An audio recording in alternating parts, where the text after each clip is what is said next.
Several months ago, I reported on the firing of a trio of high-ranking prison officials in connection with a series of sexual assaults in a southwestern Pennsylvania prison. Few news agencies took up the story, especially national ones. This was astounding, given the nature of the charges. Prison guards, both raping men and forcing others to sexually assault others on their very whim. Prison administrators turning a collective blind eye. Is this not news? Since that initial report, one prison guard, Harry Nicoletti, has been arrested and faces over 90 charges stemming from these events. According to the local DA, 11 other guards will be arrested on similar charges soon. When news first broke of the scandal, it forced some observers to recall ex-President George W. Bush, who, after the rise of the Abu Ghraib prison scandal in Iraq, pointed to Saddam Hussein's usage of the prison and particularly made note of his rape rooms. Well, once again, Americans have gone one better. From rape rooms to rape blocks. In the prison known as State Correctional Institution at Pittsburgh, those convicted of sex crimes were targeted for beatings, rapes, or both, sometimes by prisoners, sometimes by guards, sometimes by both. Boy, talk about corrections.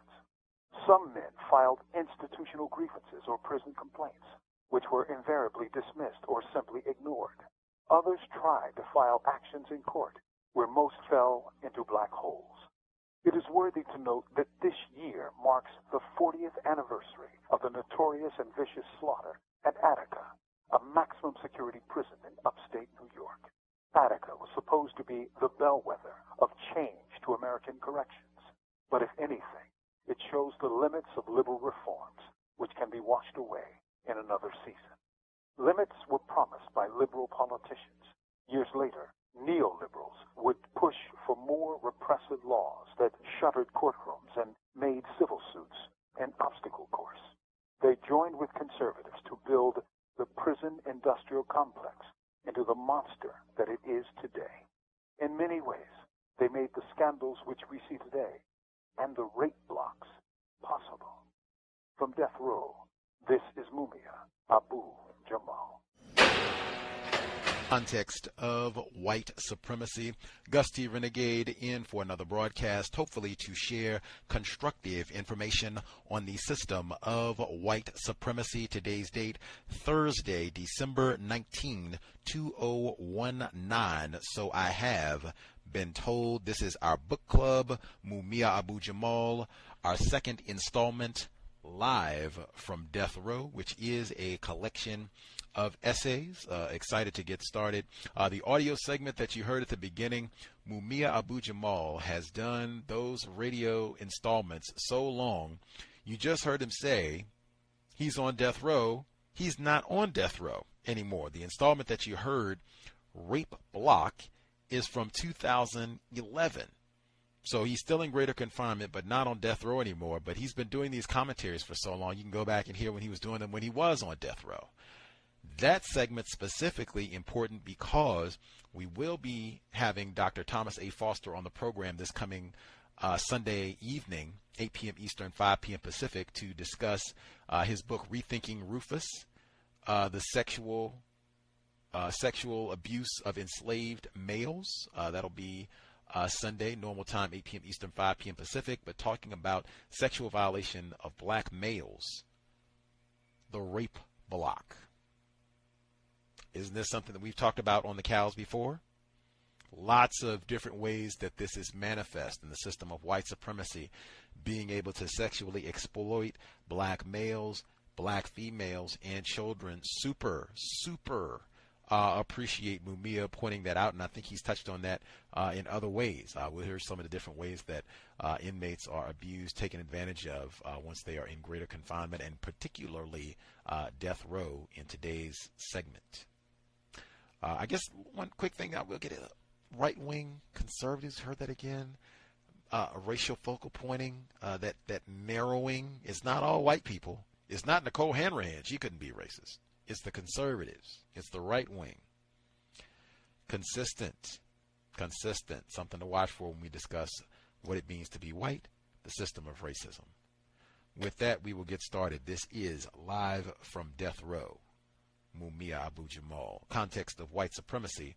Audio segment number 1. Night Raiders meet rage. A single spark can start a prairie fire. Mao Zedong.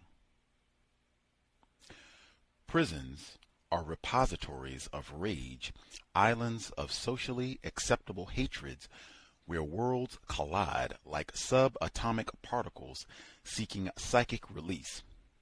Like Chairman Mao's proverbial spark, it takes little to start the blazes banked within repressive breasts. I thought of that spark one morning recently when I heard an eruption of violence that hit Huntington's B Block, snatching the writer from the false escape of dreams. A white man's rural twang spat out a rhetorical question. "Oh, you like hurting people, huh?" Punches, grunts, thuds, and crunches echoed up the steel tiers, awakening the groggy into sudden alertness. "Get the fuck off of that man. Leave that man alone, you fat racist pussy." A quiet morning on B Block was shattered as much by the yells of fearful rage as by the blams of baton on flesh and bone. Predictably, the beating and taunts continued until the man was thrown into a locked shower and was able to call up to others also locked in and inform them of what had transpired. "Who is it, man? What's your name, dude?" Tim Forrest," he answered, sounding hyped but guarded. "What happened, Timmy?" "They rolled on me, man, for fighting that dude, Weaverling." "Timmy?" The voice was familiar because he recently worked over on B Block as a tier runner for several months, lugging food trays and handling other menial block maintenance chores, working around death row and disciplinary prisoners. I liked the guy, 30-ish, slight of build, with an outgoing personality despite our strong political differences. "You can't fight these people, Moo," Tim opined, adding, "You can't beat the system." I sniffed in strong disapproval, but he ignored my argument. So we rapped music, a common love, and I enjoyed his melodious tenor crooning. Timmy? Fighting a guard? Fighting a slew of guards? By Friday, the rumor spread of Tim's treatment at B Block, and following midday Jamua services, more than 50 men converged on the prison's center to demand an end to the brutal beatings of cuffed men. Caught by surprise, ranking security officers assured the angry black throng that no such beatings would occur and urged dispersal. By nightfall, an uneasy quiet loomed over the central Pennsylvania prison. Come Saturday morning, lockdown was launched. No movement, no jobs, no recreation, no trays served, a regimen of utter restriction. Overnight, Pennsylvania's most repressive jail became Pennsylvania's largest hole. The weekend passed in lockdown, and on Monday, when a mournful siren sounded, there was confusion, disbelief, and then a smattering of applause as some assumed jailbreak, which usually precedes the sounding of the township-wide alarm. The foghorn cries faded, then cried again, then faded, and then cried anew. Confusion overtook jubilation, and the applause faded to embarrassed silence. Walkie-talkies snapped to life, and the ring of keys sounded throughout the jail as all three shifts converged en masse at dusk. Armored squads went from cell to cell, pulling, cuffing, punching, bludgeoning, kicking, brutalizing naked prisoners. Men were handcuffed, seized, dragged outside, and thrown into cages, naked, beaten, and bloodied. Huntington's revenge for Friday's loss of face rivaled Dixie slavocracy for its premeditated racist raids. Men naked, unarmed, awakened from deep sleep, fought back against the rural mob bravely, perhaps none too wisely. By Tuesday morning, unofficial reports put the injured at 27, staff 19 inmates, with A Block in shambles as lockdown continued. By Wednesday, the cages were being hosed down, traces of blood washed into drains to feed the Juanita River washed away. As of this writing, the lockdown, no showers, no jobs, no movement, no recreation, continues as Huntington prisons become Huntington whole. One participant in the bloody fracas, asked to tell what happened, answered, "It's just like Mao said, man. One spark can start a prairie fire." October 1989. Acting like life's a ball game. When I hear politicians bellow about getting tough on crime and barking out 3 strikes, you're out rhetoric, several images come to mind.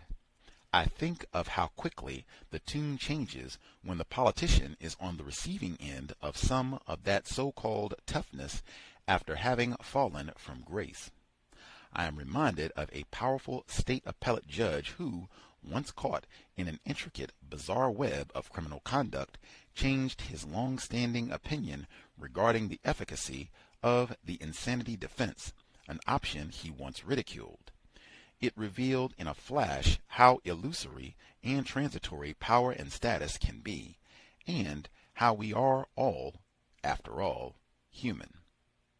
I also think of a young man I met in prison who was one of the first wave of people imprisoned back in the 1970s under new, tougher youth certification statutes that allowed teenagers to be sentenced as adults.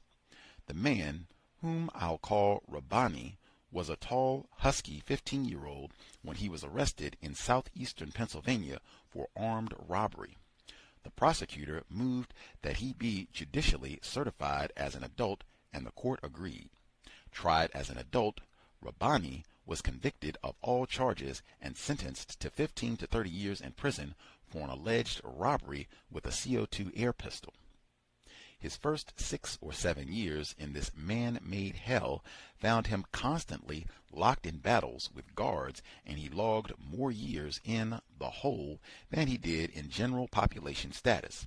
He grew into manhood in shackles, and every time I saw him, he seemed bigger in size, but more bitter in spirit. When we took the time to converse, I was always struck by the innate brilliance of the young man, a brilliance immersed in bitterness, a bitterness so acidic that it seemed capable of dissolving steel. For almost 15 years, this brilliance had been caged in steel. For almost 2 of these years, he tried largely in vain to get a judge to reconsider his case, but the one-line, 2-word denials, "appeal denied," only served to deepen his profound cynicism. For those critical years in the life of a male from age 15 to 30, which marked the transition from boy to man, Rabbani was entombed in a juridical psychic temporal box branded with the false promise, corrections. Like tens of thousands of his generation, his time in hell equipped him with no skills of value to either himself or his community. He has been corrected in precisely the same way that hundreds of thousands of others have been, that is to say, warehoused in a vat that sears the very soul. He has never held a woman as a mate or lover. He has never held a newborn in his palm, its heart a-thump with new life. He hasn't seen the sun rise, nor the moon glow, in almost 15 years. For a robbery, armed, with a pellet gun, at 15 years old. When I hear easy, catchy, mindless slogans like 3 strikes, you're out, I think of men like Rabbani who had one strike, if not one foul, and are, for all intents and purposes, already outside of any game worth playing. March 1994. Legal Outlaws. Bobby's Battle for Justice. The name Bobby Brightwell was not a new one. In my mind's eye, he stood garbed in clearest memory. Short, stocky, 230 pounds, sitting easily on a well-muscled, superbly conditioned frame, with an elfish, perpetual grin on his face that gave birth to belly laughs from a face turned reddish-brown by midsummer. Memory proved a poor match for the description given of the Bobby Brightwell seen just days ago on a witness stand in a Cumberland County courthouse. Pale, listless, sickly, shrunken to nearly 150 pounds, a body bent on atrophy. He looked like an old man, said one spectator. What could cause such a dramatic deterioration in just 3 years? Brightwell, barely 40, was not just a witness, but the defendant in his own prison assault trial, stemming from incidents that occurred in April 1992 in Rockview Prison, Central Pennsylvania. The story that Bobby told from the witness stand was a harrowing revelation of official barbarity, a reflection of what happens daily in the state-constructed shadows called prisons across America. Brightwell had a prison history of being a complainer, one who files institutional complaints against staff members who violate their own rules and thus had earned the enmity of prison staffers. On April 10, 1992, shortly before noon, he was returning from the prison exercise yard while handcuffed, escorted by 4 armed, with batons, guards. He was searched repeatedly, and after the 4th such search, he rightly inquired why. He was ordered to face the wall, and as he did so, he was punched in the back of the head and the neck, called nigger, and warned to mind your goddamn business. A lieutenant grabbed a baton and, using its tip like a dagger, jabbed Brightwell forcefully and repeatedly in his belly, knocking the wind out of the handcuffed captive. On his return to his cell, the sergeant intentionally slammed the metal cell gate into him, and when he made his way to the toilet, Brightwell vomited and later urinated and defecated blood. Shortly thereafter, he was taken to the prison's psychiatric observation unit, a strip cell with nothing, no toilet, a hole in the floor, no sheets, nothing except a mattress drenched in urine. It wasn't until April 13, 3 days later, that he saw a doctor who briefly prescribed a liquid diet, but even now, Bobby has difficulty keeping his food down. On April 21, 1992, per order of prison deputies, Bobby was ordered moved from the strip cell and returned to the Restricted Housing Unit, RHU, site of the initial assault, despite his pleas and clear fears of retaliation.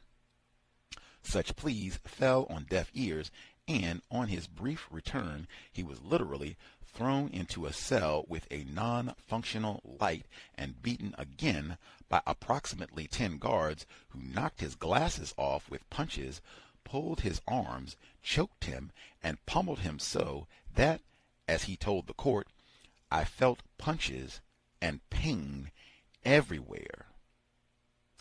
Knocked to the steel bunk, he yelled in a mad fit of pain, "Why don't you just break 'em off?" as his legs were pulled savagely apart and sadistically twisted. He lay twisted, cuffed, and shackled to a leather restraint for over 5 hours, denied medical treatment and vomiting before being returned to DW. In early September 1992, on trial under charges of assault by life prisoner, a common pleas jury found him not guilty, acquitting him of all charges. a trial observer, said that when the verdict was returned, Brightwell didn't even smile.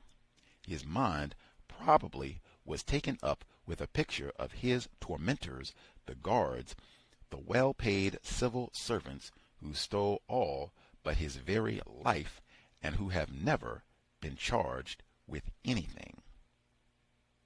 September 1992. Manny's attempted murder. At first glance, the guy looks like a black fire plug.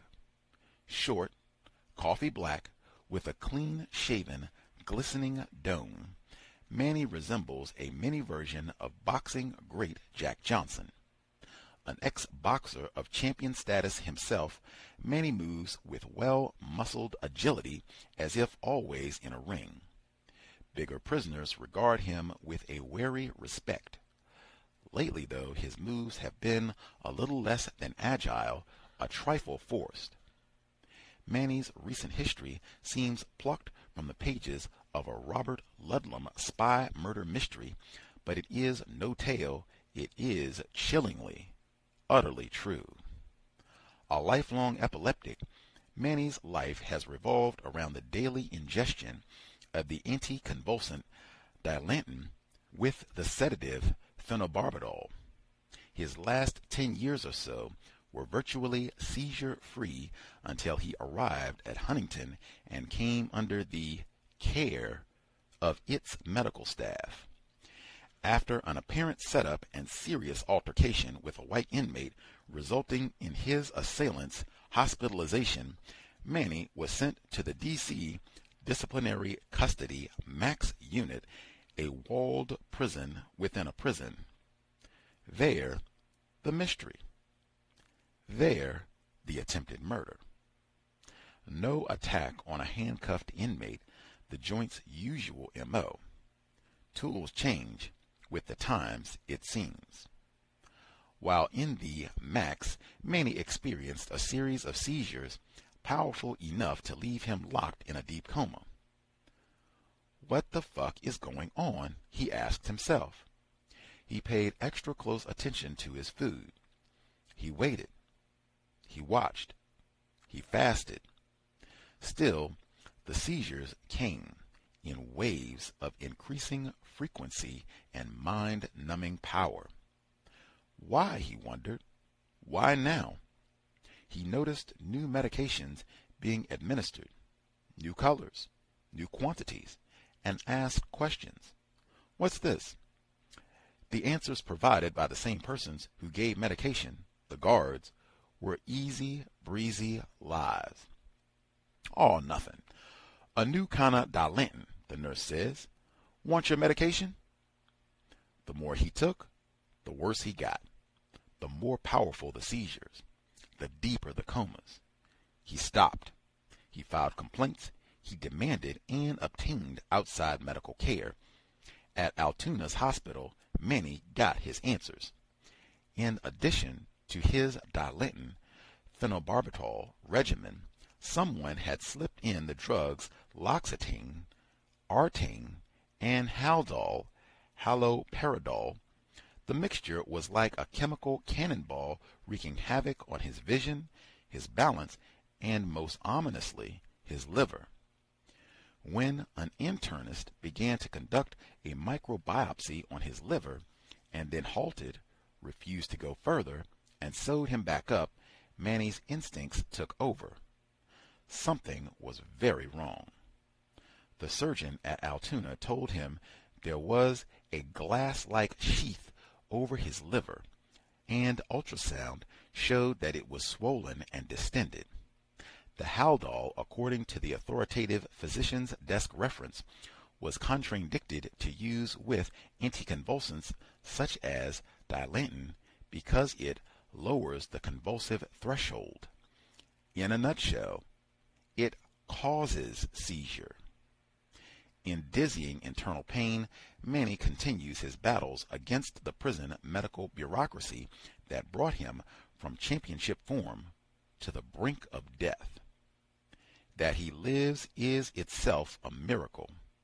That he fights is by the power of will. That the culprits, those who prescribed this toxic chemical cocktail, still lay hidden is an indictment against a racist system of corruption masquerading as corrections. Meanwhile, he waits, he fights, he strengthens himself. April 1989. A toxic shock. A prisoner, sodden with the haze of sleep, makes his morning stagger to the commode, does his daily due, punches in the cold water button, and, cupping, tries to rinse grogginess out of heavy eyelids. In a flash, he is awake with clarity and alarm, but it is not the cold water's doing. His nose rebels, his lips wrinkle into a curl. Up and down the block, voices rise in anger. "Hey, man, you smell that water? What the fuck? Hey, dude, this shit smell like gasoline." Gagging and spitting are heard, and a day begins at Huntington Gulag in central Pennsylvania. The thick, stinging smell roams the block, cutting through steel and brick as if, by its leaden ubiquity only, it is free of containment. "Water up! Water up!" Chants fill the morning air, ricocheting like verbal bullets, echoing, careening from cell to cell. About an hour later, guards tour the block, issuing warnings. "Don't drink the water. We'll be bringing some by. Don't drink the water." By midday, the promise is fulfilled, and water tanked in by the National Guard begins to wash the nasty edge off more than 2,000 thirsts. Water, I ruminate. How sweet. How we take this stuff for granted. It appears this water problem is more than prison-wide. Civilian communities sharing the same water source are also affected. A phrase from legendary MOVE founder John Africa flies to mind about the system. Taking our water, familiar and clean, and turning it into a potion that's poison. From The Judge's Letter by John Africa. By nightfall, a memo from the warden announces that an oil-based substance has washed its way into the institutional springs due to heavy rains. No word on what the substance is. Also, a warning, do not drink the water. By midday following, another memo announces that the Pennsylvania Department of Environmental Resources has pronounced the water perfectly safe to drink. In one day. The heavy gaseous odor still lingers, and a dark, oily ring stains cups. It makes me wonder about a saying my wife and I share, that bars and steel can't stop the power of love. The dark side of that also is true. Bars, steel, and court orders can't stop the seepage of pollution that afflicts both the caged and the free. Despite the legal illusions erected by the system to divide and separate life, we the caged share air, water, and hope with you, the not yet caged. We share your same breath. As John Africa teaches, all life is connected. It was, for me, a jarring revelation. For an instant it took me beyond the bars and over the walls to Love Canal, New York, to Times Beach, and to toxic dumps, known and unknown, which sit like silent springs of death. I think of white, well-fed families who survive and thrive off houses of pain like this in rural enclaves across the country under the illusion of otherness. How many housewives in the surrounding township met sunrise this morning with sleep in their eyes, filled the pot with water for coffee, caught a whiff of gasoline rising from the cup, and gagged. The earth is but one great ball. The borders, the barriers, the cages, the cells, the prisons of our lives all originate in the false imagination of the minds of men. May 1989. Spirit death. Much has been written and much has been said about life within prison. Some write of the glaring incidents of violence that occur, certain that such subjects will grab the attention of the reader. Others write and play down the violence lest the reader jettison those dark visions so distant from his or her experience as simply beyond belief. As ever, the truth oscillates somewhere in between. That prisons are hotbeds of violence is undeniable, but overt expressions of violence are rarely daily ones. The most profound horror of prisons lies in the day-to-day banal occurrences that turn days into months and months into years and years into decades. Prison is a second-by-second assault on the soul, a day-to-day degradation of the self, an oppressive steel and brick umbrella that transforms seconds into hours and hours into days while a person is locked away in a distant netherworlds. Time seems to stand still, but it doesn't, of course. Children left outside grow into adulthood, often having children of their own. Once loving relationships wither into yesterday's dust. Relatives die, their loss mourned in silent loneliness. Times, temperaments, mores change, and the cage move to outdated rhythms. Encased within a psychic cocoon of negativity, the bad get worse and feed on evil's offal. Those who are harmed become further damaged, and the merely warped are twisted. Empty, unproductive hours morph into years of nothingness. This is the furrowed face of corrections in this age where none are corrected, where none emerge better than when they came in. This is the face of correction which outlaws education among those who have an estimated 60% illiteracy rate.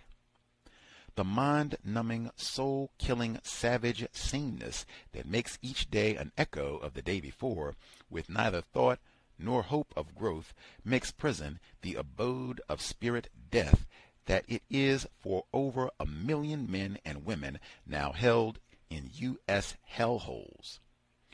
What societal interest is served by prisoners who remain illiterate? What societal benefit is there in ignorance? How are people corrected while imprisoned if their education is outlawed? Who profits, other than the prison establishment itself, from stupid prisoners? November 1994.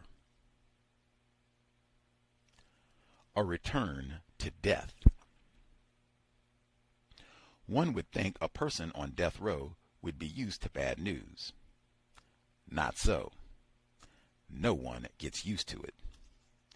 Two men regard each other warily as they converse within a steel cage, their only opportunity in a 24-hour day to feel a ray of sunshine or breathe air relatively fresh, considering the rich aroma of cow shit that rides languorously on the spring breeze.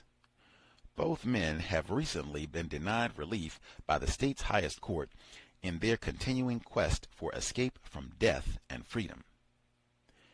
Damn, Chuck, I'm sorry you got slimed, man. The only reason they did that foul stuff is 'cause of me. Hey, Moo, you ain't got nothing to be sorry for, man. You didn't do it. They did.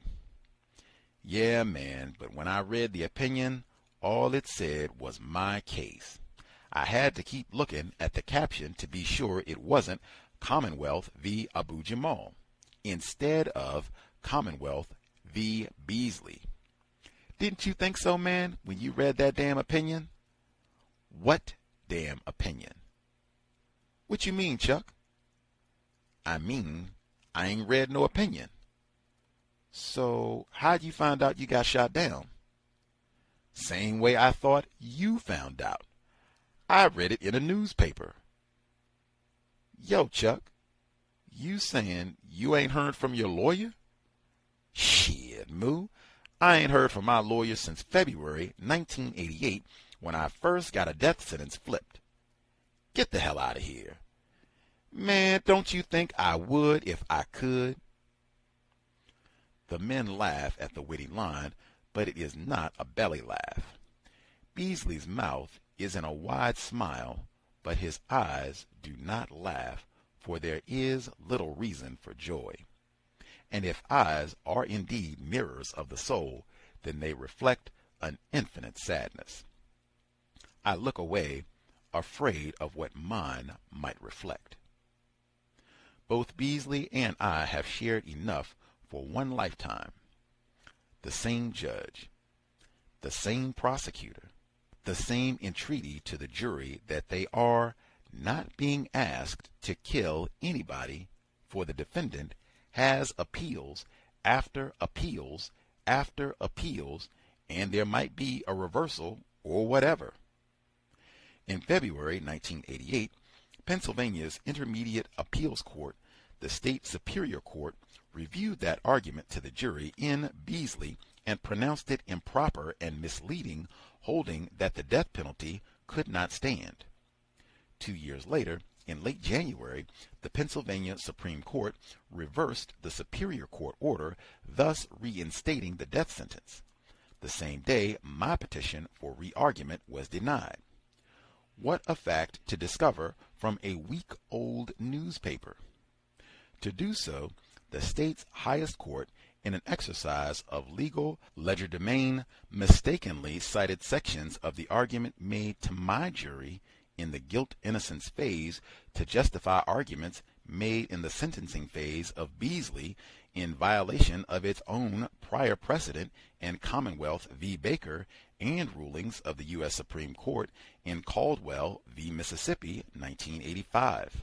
Pennsylvania's Superior Court, citing the Caldwell-Baker error, lifted Beasley's death sentence. Then Pennsylvania's Supreme Court, citing Abu-Jamal, gave it back to him 2 years later. The two men play a few lackluster games of cage handball, but their hearts are not in it. Their minds are miles away, on loved ones choking in silent pain, on legal strategies for tomorrow, on a system based on law that changes like the fickle central Pennsylvania weather. April 1990. Days of pain, night of death. The gray-haired tear runner brought the morning coffee and the latest news, a shocker. Remember that dude Woolfolk, Moo? Yeah, what about him? He hung up last night. Get the hell out of here, man. You joking?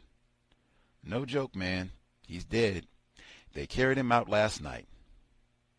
My mind flipped to a quiet night's sleep with no awareness of the tragedy unfolding several cells away from mine, a night of one man's anguish ended by a knotted sheet. Craig Woolfolk, about 41, manic as hell, his whining, scratchy, whiskey voice and non-stop chatter a source of anger to many, has finally stopped. Woolfolk, I loved the name, but didn't quite care for the man. The name Woolfolk seemed one so apt for black folk. The man was a manic chatterbox, and his voice stole many nights of rest. I thought of his unexpected presumed suicide and thought of many others. Pipehead, just weeks ago, that have sought death's relief. It made me think of a brief written by Move martyr and naturalist Minister Frank Africa in the infamous case Africa v. Commonwealth of Pennsylvania, 1981, where Move sought its religious diet. Holding, as expected, for the state and against the prisoner, the court rejected relief, but the point was made. In naturalist Minister Frank's brief, he explains with startling oratory the contradiction between the state's denial of health and its diet of death. Our principle, given to us through the generosity of our teacher John Africa, cuts through the bitterness of jealousy, fills in the emptiness that causes this hatred, and generates respect and trust where jealousy once was. And this is proven at the prisons where our diet is already established, for we are widely respected because we are direction giving to all those that suffer the deprivation that this system practices. Anytime this system's prisons supply a steady diet of cigarettes that deprive folks of their health, provides a diet of junk food that deprives folks of their teeth, perpetuates a diet of perversion that deprives folks of their sex, stipulates a diet of birth control that deprives folks of their fertility, promotes a diet of drug-ridden foods and mind-torturing medications that deprives folks of their very sanity, and questions the relevance of our diet while leaving this insanity unquestioned, this backwards analysis needs to be closely examined, for our diet is unquestionably innocent. But this disorder is as questionable as the chaotic reference it was derived from. This is why it is also foolish to deny us our diet for fear of prisoners making wine. This is a blatant insult because it is the prisons, this system that indulges and flaunts this distortion wherever it touches and not move. John Africa has made us clean people, wise people, made us godly people. It is ridiculous for this system's prisons to express concern about winemaking and schizophrenically pump Thorazine, booze people with slow juice, phenobarbitals, drunken folks' bodies with all manner of devastating, emotion-wrecking chemicals, robbing their soberness with a weapon of barbiturates, intoxicating folks with up drugs and down drugs, all in between, and leaving them drunk and staggering with hopelessness that drives them to collapse in the clutches of suicide in attempt to escape this diabolical treachery, causing them to hang themselves and seek of relief, pushing them to slit their wrists, gash their throats, crack their skulls in desperation to try and alleviate the pain that this system inflicts, forcing folks to the edge of insanity and leaving them no choice but to jump to their death. We have seen this tragedy time and again, stretchers carting the victims of this atrocity, murdered by this intruder that practices torment. Question: why do they still call it corrections? January 1990. Relatives decry Camp Hell. The degree of civilization in a society can be judged by entering the prisons. Fyodor Dostoevsky, The House of the Dead. The infamous Camp Hill prison in mid-state Pennsylvania, site of a raging two-day fiery riot, is now becoming more notorious, but for its staff, not its inmates.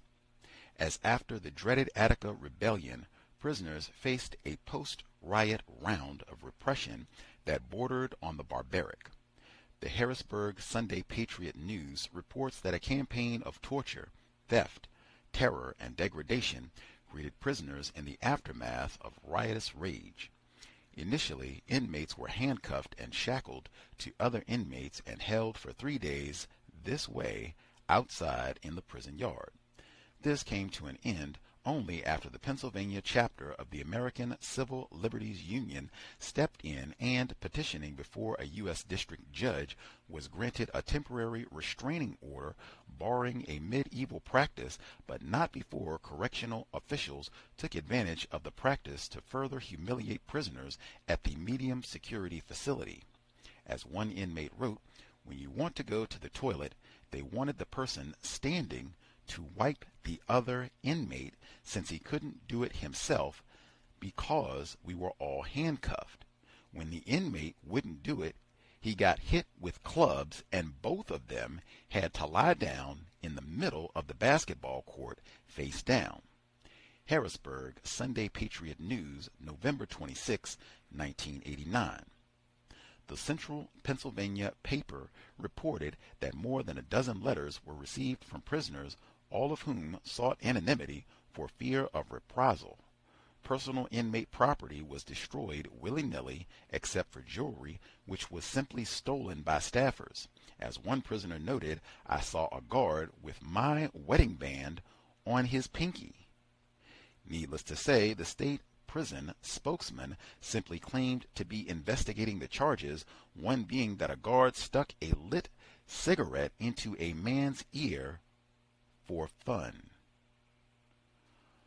Louise Williamson, the fiery Philadelphia grandmother, who heads the regional chapter of Citizens United for the Rehabilitation of Errants, told reporters that inmates who tell of mistreatment are brutally punished.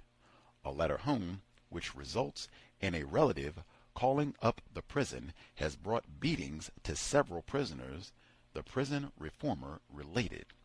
Incidentally, Williamson was fired from the volunteer staff of the crusty Pennsylvania Prison Society late in 1988 for daring to publicly criticize the Pennsylvania Department of Corrections for its record of brutality, unresponsiveness, and severe overcrowdedness during a nationally televised interview. The Pennsylvania Prison Society, in revoking her official visiting status, claimed that the outspoken activist hampered the agency's credibility with prison administrators.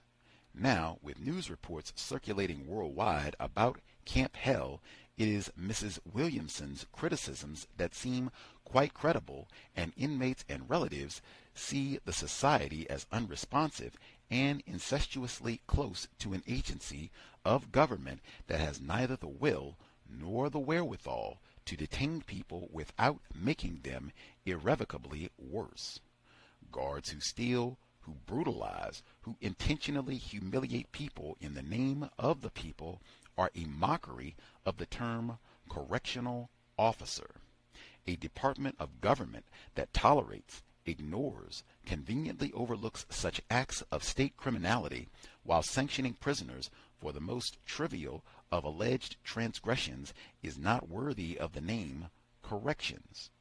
For you have corrected no one by stealing their property, brutalizing the shackled, or humiliating the handcuffed. The government that does this simply makes people more cynical, colder, and more calculating. November 1989. B-Block Days and Nightmares. For whence did Dante take the materials of his hell but from our actual world? And yet he made a very proper hell of it. Author Schopenhauer, Homo homini lupus. A shove, a slur, a flurry of punches, and an inmate is cuffed and hustled to the Restricted Housing Unit, RHU, where a beating commences. Wrapped in the sweet, false escape of dreams, I hear the unmistakable sounds of meat being beaten by blackjack, of boot falls, yells, curses, and it merges into the mind's movie-making machine, evoking distant memories of some of the Philadelphia Police Department's greatest hits on me. Get off that man, you fat, greasy, racist, redneck, pig, bitch motherfucker.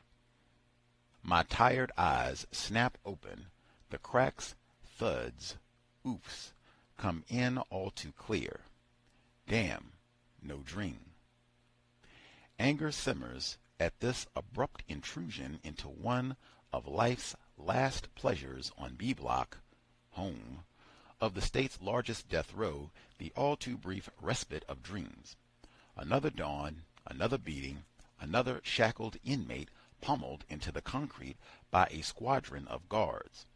This was late October 1989, the beginning of furious days and nights when prisoners throughout the state erupted in rage. The scene had been replayed 1,000 gruesome times, leading to the modest demand that Huntington's administrators put an end to beatings of handcuffed prisoners in B Block. The conflict it prompted was ultimately crushed by club and boot, by fire hose and taser electric stun gun. As walls fall in the Eastern Bloc, and as demonstrators rejoice over an end to state police brutality, walls climb ever higher in the West. Prisons in America jeer at the rhetoric of liberty espoused by those who now applaud Eastern Europe's glasnost. The U.S. Supreme Court has welded prison doors shut. It has cut off rights of free press, religion, or civil rights. See C.O.W.S. v. Olone and Thornburg v. Abbott for examples. Indeed, in the late 1980s, the term prisoners' rights became oxymoronic. The riots that rocked Pennsylvania prisons were flickering reminders of this reality. They were not riots of aggression, but of desperation, of men pushed beyond fear, beyond reason, by the clang not only of prison gates, but of the slamming of doors to the courthouse, their only legal recourse. At Huntington's A Block, fistfights between guard and prisoner evolved into a full-scale riot. "Walk, you fucking nigger. I'm not gonna carry your black ass.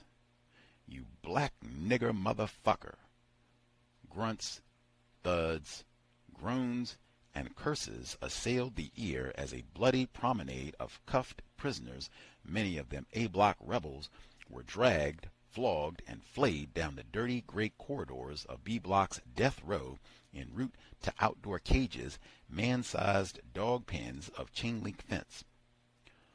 "Officer," a visiting guard barked to a Huntington regular, "stop dragging that man."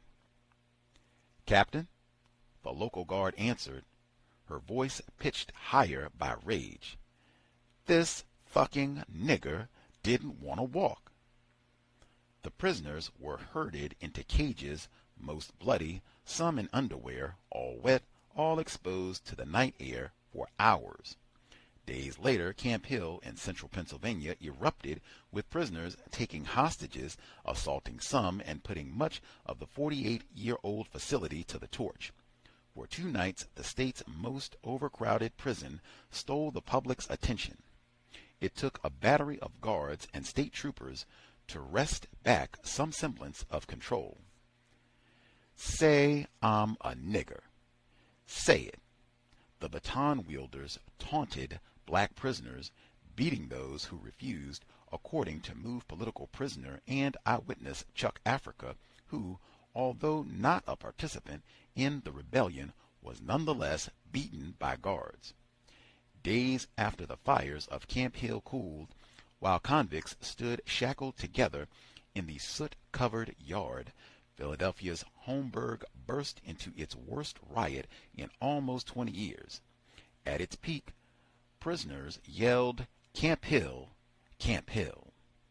Now, as costs for Camp Hill's reconstruction soar, latest estimate $21 million, and bills are introduced to cover county costs for riot prosecutions to the tune of $1.25 million, one must question the predictably conventional wisdom attributing the days and nights of rage to simple overcrowding.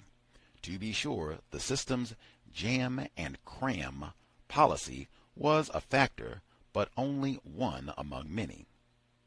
In 1987, the governor's Interdepartmental Task Force on Corrections, composed of 8 cabinet-level secretaries, issued a comprehensive report calling for changes in the state's prisons, reform of the misconduct system, institution of earnest, known as good time, liberalization of visiting procedures, release of death row prisoners from the RHU, and introduction of substantial education programs. The report, despite its pedigree, died a pauper's death, its biggest promises unfulfilled. The naming of David Owens, Jr. as prison commissioner in 1987 The first black in the top post may have heightened expectations, especially among blacks who make up 56% of the prison population, but it also deepened frustrations. Prisoners saw no change in rule by predominantly rural whites over predominantly urban Afros and Latinos. Was it mere coincidence that rebellion burned hottest at Camp Hill within sight of the commissioner's office? Owens' tenure proved as short-lived as it was historic. Politicians protested when he proposed nominal compensation for prisoners who lost their property in the state's shakedown after the riots. Mindful of looming gubernatorial elections and of politicians angling to make Owens and the prisons an issue, Pennsylvania's first-term socially conservative governor, Robert Casey, accepted Owens's resignation. With the state's captive population breaking 21,000, prisons overcrowded by 50%, and more than 700 convicts in the federal system, it's not surprising that there are now no takers for Owens' politically sensitive job. Perhaps there is a certain symmetry in the circumstance of a prison system in crisis in the very state where the world's first true penitentiary arose under Quaker influence. 200 years after initiation of this grim experiment, it is clear that it has failed. One state representative, since criticized by her colleagues for making irresponsible statements, boldly told United Press International the simple hidden truth. Unless serious change is forthcoming, she predicted, we are going to continue to have riots. Repression is not change, it's the same old stuff. The Nation, April 1990. Part 2. Crime and Punishment. Human waste camps. A dark, repressive trend in the business field known as corrections is sweeping the United States, and it bodes ill both for the captives and for the communities from which they were captured. America is revealing a visage stark with harshness. Nowhere is that face more contorted than in the dark netherworld of prison, where humans are transformed into non-persons, numbered beings, cribbed into boxes of unlife, where the very soul is under destructive onslaught. We are in the midst of Marinization of U.S. prisons, where the barest illusion of human rehabilitation is stripped from the mission to be replaced by dehumanization by design. As prison populations swell to bursting, states scramble for funds to construct new control units known by a variety of names: RHU, SMU, SHU, Supermax. Their public relations spokesmen defend such units as rural, isolated reserves for the worst of the worst. That justification was the basis for the infamous lockdown of the Marion Federal Penitentiary, where the government promptly dumped a number of political prisoners, including, for a time at least, former Black Panther Sundiata Acoli, former American Indian Movement activist Leonard Peltier, former resistance conspiracy defendant Dr. Alan Berkman, and North American anti-imperialist Tim Blanc, among others. In 1987, Amnesty International reported that Marion violates almost every one of the United Nations standard minimum rules for the treatment of prisoners. Several TV networks recently reported on the Pelican Bay, California Supermax, a state torture chamber called Skeleton Bay by prisoners. In Pennsylvania, the so-called Special Management Unit, SMU, was built in a rural, financially strapped area where the state specializes in shriveling the soul. It seems to specialize also in punishing jailhouse lawyers and serves as punishment for those who had the nerve to win civil and criminal suits.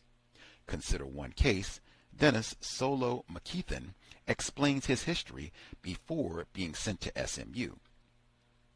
From June 1985 to November 1, 1989, I never went to the hole while in prison and never had a misconduct more serious than 2 sticks of reefer. I went 3 years without any kind of misconduct while engaging in studies, being a literacy tutor and all. In March 1992, all that changed after Solo was charged with hitting a nurse at Huntington Prison. Shortly thereafter, the writer saw him locked in a cage on B Block, his left eye swollen to the size of a golf ball. In an astonishing, unexpected event, Solo was tried and acquitted, yes, on November 13, 1992, by an all-white, rural Huntington County jury who disbelieved the white nurse's tale. On November 17, 1992, despite the acquittal, Solo was shipped to the SMU and locked down. Now, having lost 18 pounds since his arrival, he battles for his freedom and dignity against a system designed to deny both. September 1993. Context of White Supremacy. It took me a moment to get my headset readjusted. Mumia Abu-Jamal, live from death row. We will pick up on our second audio segment. We are in the second part of the book. This book is not that long. We're going to be done. We have 2 more sessions and we're out of here. I knew the book wasn't very long, but it had been a while since I had read it, and we're going to be done very shortly. Anywho, if you have comments you would like to share, the number to dial, 605-313-5164, the code 564943 pound.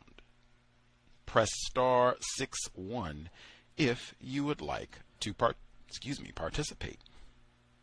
Number again, 605-313-5164.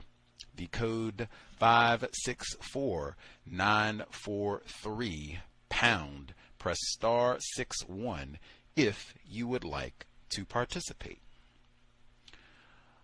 First few folks who dialed in, if you have thoughts, observations to share. Some of this was kind of gruesome. Not as bad as medical apartheid, and I'd read this book before, but kind of gruesome in just the details, the savagery, the beatings, that sort of thing. Like, not the most pleasant reading, but important. Star 61. Folks have comments, thoughts they would like to share. First few folks who dialed in with a hand up. Let's see. First few folks with a hand up, line should be open. If you have questions, observations, proceed. Can I be heard? Yes, ma'am. Greetings, Draftomanian. Oh, hi. Hey, good evening, Gus, and listeners and callers. I just wanted to make a brief statement that I also I think that this book it reminds me of, like you said, medical apartheid, but also I was watching this documentary. I'm not sure if you heard of it. It's called Minds of Men. And you know how in medical apartheid, how they talk about all the experimentation of that's done on the inmate, and how when he was discussing the part that the water was it tasted and smelled like gasoline, and it also put me in mind of Flint, Michigan, with the water prices. But I have just based on watching that documentary also, it was showing a lot of other prison experiments that had been done by the government, and the CIA was involved in these experiments during the time of the COINTELPRO and also MK-Ultra. And I can't remember all of the different prison complexes that they were experimenting on people with. But I've just come to the conclusion that I see the prison system as a storehouse for just basically the storage of bodies for experimentation. And I would come to the conclusion that every inmate in prison is basically being experimented on, whether they know it or not. You know, he was talking about the drugs that was given to one of the inmates that, and it caused his the deterioration of his health, and it caused him actually, instead of getting rid of his seizures, it was causing seizures. I just think that Big Pharma gets involved in these different trials and different drugs and different experiments and things that they're giving to the inmates without them even knowing about it. Throughout my life, I had heard about there was something that they used to call saltpeter or something like that they used to, a lot of inmates, they were putting in inmates in the drinks in prison. I think that's what they called it, but like different people that I know that have been incarcerated, they used to discuss that there was something that the inmates used to say that was being put in their drink. During they call it they go out to eat. I can't remember what the correct name for it is, but that's just my conclusion. I have concluded that prison systems are nothing but a storehouse for other bodies, so they can do anything, experiment on them with medically and or in any other type of way that they feel that fit. And that's all I wanted to share. Thanks.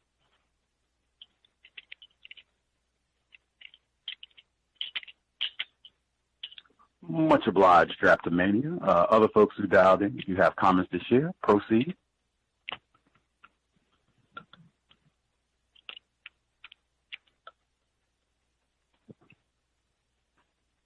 Just other folks getting their notes and or thoughts together. Can I be heard? Thomas in New York, yes, sir. Yeah, I listened to the reading. I had kind of mixed feelings. One feeling is, this guy who is presumably innocent of the crime he committed is dealing with this torture and watching other people being tortured. But then the other side is like, well, these are people on death row, which means that they probably murdered someone. I think that's the qualification to get on death row. I don't think you go on death row for drug dealing or stealing. You generally go there for taking someone's life, usually in a gruesome manner. And if these people are guilty, I don't have any problem with the torture. I mean, I think I sleep better at night knowing that someone who killed me is going to be tortured for the rest of their life. If someone who killed my kids, I think that's how the injustice system works here. But to me, it's just behavior. If they are murderers, if they're innocent, of course, they don't belong there, but that happens. But for the most part, I just don't, it is racist. I'm calling them niggers and things like that, but, they're on death row.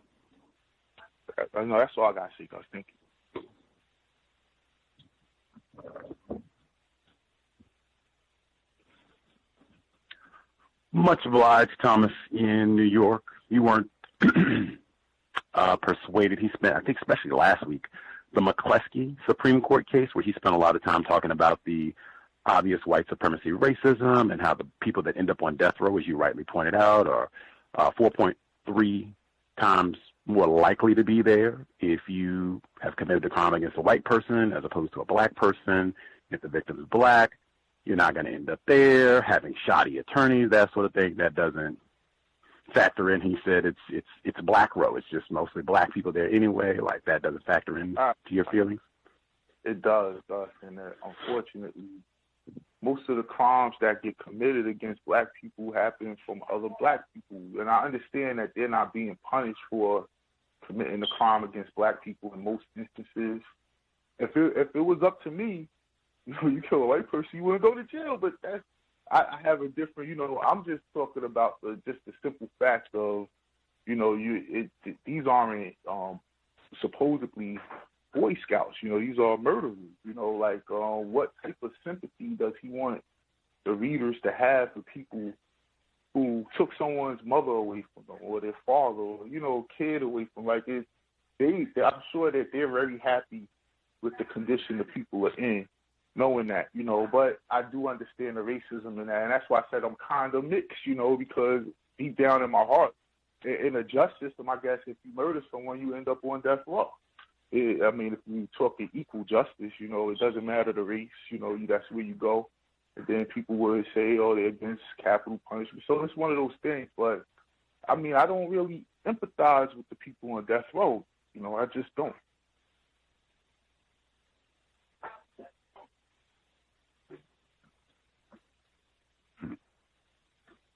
Much obliged. Thomas in New York. I think I did say last week, although it wasn't even connected to this broadcast, it was on the compensatory call-in, I said Neely Fuller Jr. does not have a whole lot of sympathy. I think that was the word we were using. Does not have a whole lot of sympathy or compassion for I used Tukey Williams. That was a specific case I was talking about. He's, passed on now. He was executed. But I've heard him talk about individuals like that specifically. And he had, similar thoughts like, hey, black people go around mistreating black people.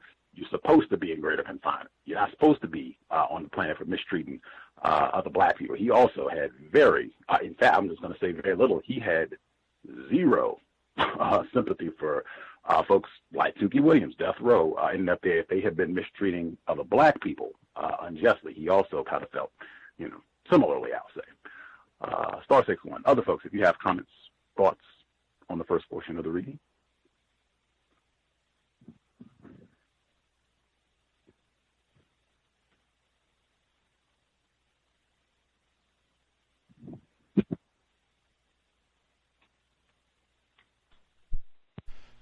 While folks are getting their thoughts together, I will say, in terms of the experimentation that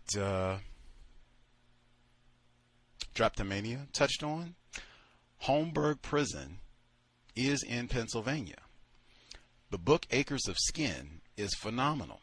We have not read that book, but the author of that book was a guest on the program, and he also wrote the book Sentenced to Science.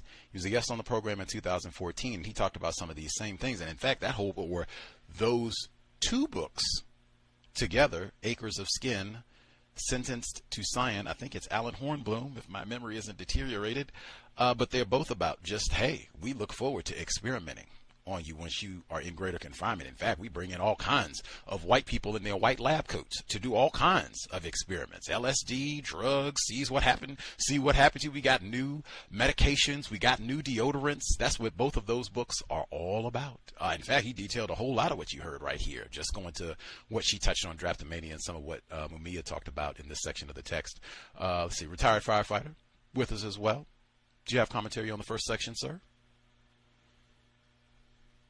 Yes, I'll tell you one thing. From listening to that first reading, it certainly discourages me from doing any more visits to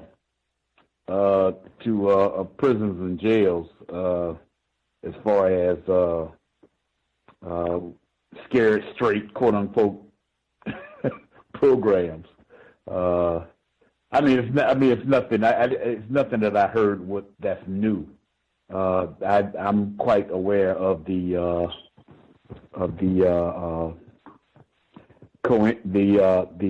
results that takes place in greater confinement, and just like you stated about Mr. Fuller and also Mr. Thomas'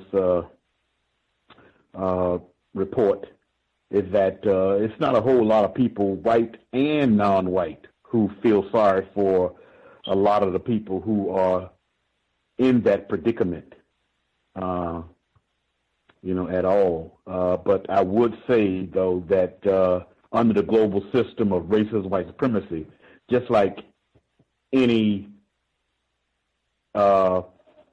particular place on the planet. Non-white people are mistreated inside that domain also. And certainly I would say, as far as death row, if I had to factor in on who is out of the percentage of white people and non-white people who on death row who actually did not commit the crime to be on death row, it'd probably be non-white black people as opposed to white people, in that situation. So there's mistreatment in there also. But no, I would also concur. I don't have a whole lot of sympathy for those who have committed heinous crimes against black people, including other black people that are in prison for that. And those are my thoughts on the first reading.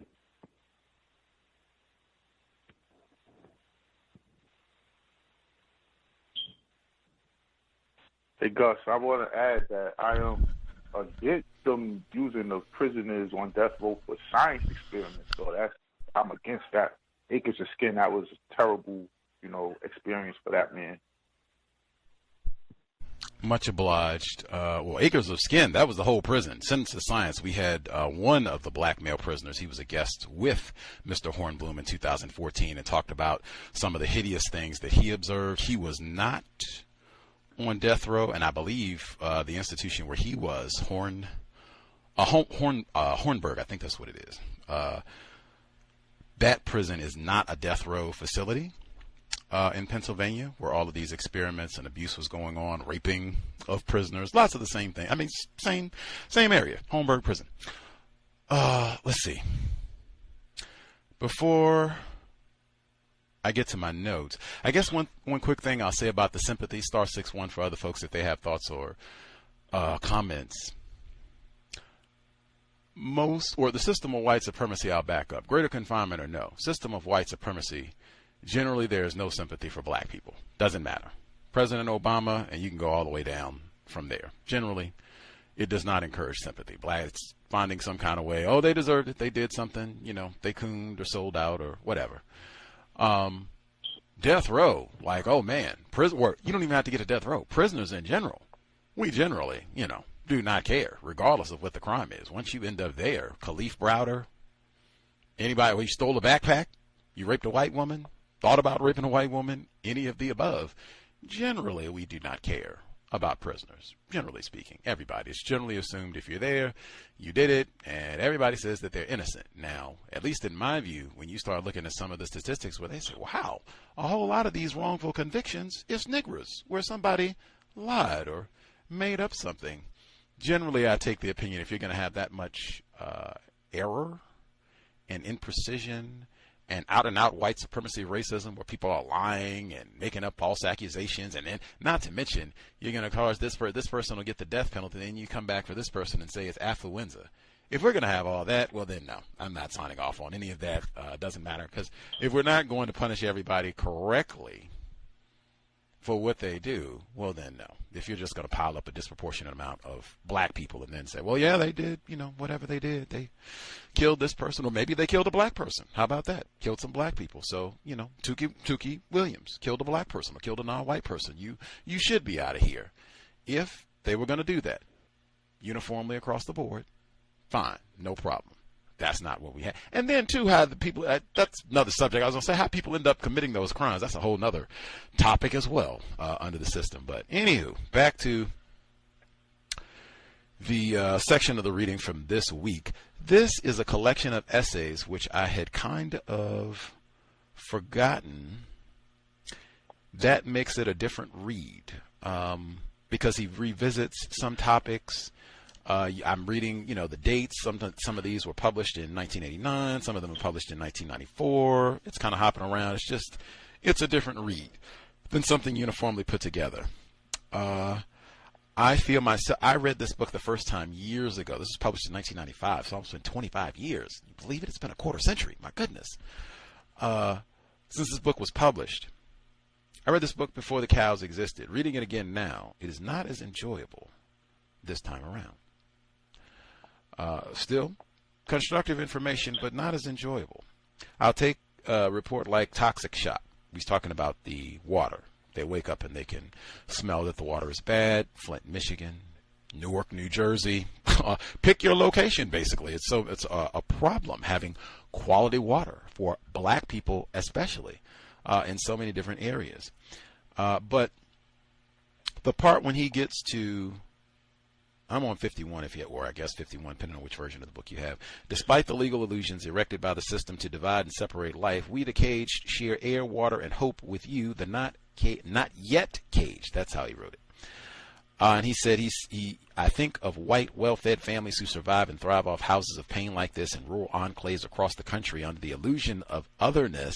How many housewives in surrounding townships met sunrise this morning with sleep in their eyes, filled the pot with water for coffee, caught a whiff of gasoline rising from the cup, and gagged.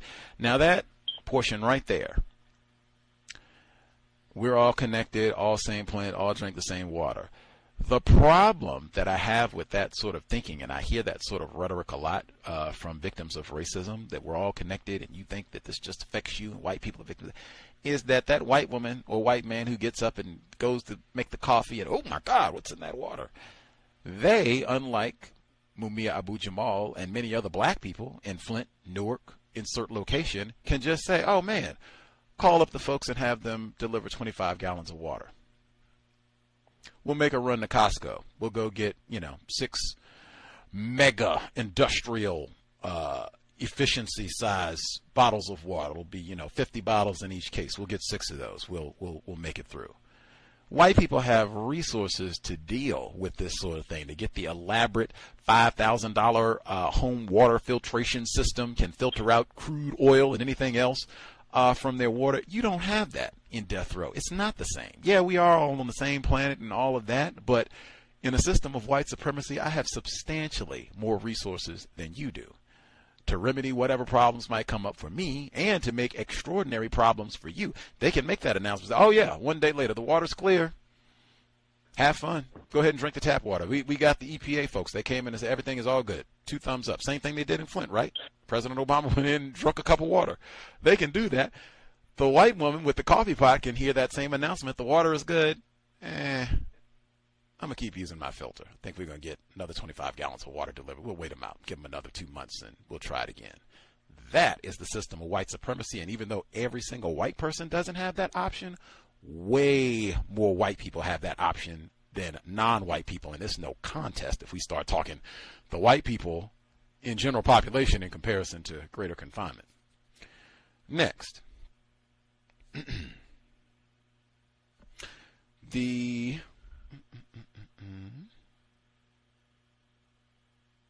Them talking about the case, I thought that was so important.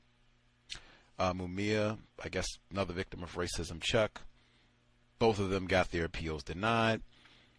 They mix up, there's so many things appalling about this. They mix up which case they're talking about. So they go in, you have Chuck, he goes in and is trying to get information, and they're giving out information about Mumia's case. And that's what I mean about this. I mean, if you were going to do things correctly, if it was all accurate and uniform, this is the law, boom, boom, boom, you do it, everybody's going to be published, fine, no problem. Wouldn't be an issue. But that's not the case. You don't even function in a correct manner. You don't even function in a professional manner often. You can't even get straight on which case we're talking about. You got so many niggers locked up. Which one is it? Mumia? Which one? Got confused. Fred Hampton? Who is this again? Oh, okay. We got it. You locked up so many of y'all. I got it. We got it. Sorry about that. If you're going to be doing that sort of thing, and or if that just shows your contempt, it doesn't really matter. 1 nigger, 2 niggers, 3 niggers, 4, you're all going to be locked up, so it doesn't matter. If that's what it is, well then, yeah, again, I go back to this. What are we doing here? Practicing racism, white supremacy. In the same report, this is the A Return to Death, that article. So they mix up which case they're talking about. Chuck doesn't even get to talk to his attorney. How'd you find out that you got shot down? Oh, I read it in the newspaper from a week ago. Like, what? I thought right to counsel, that's not a part of, what's going on here. If you have a problem, maybe there was an error In my trial, I can't even get an attorney.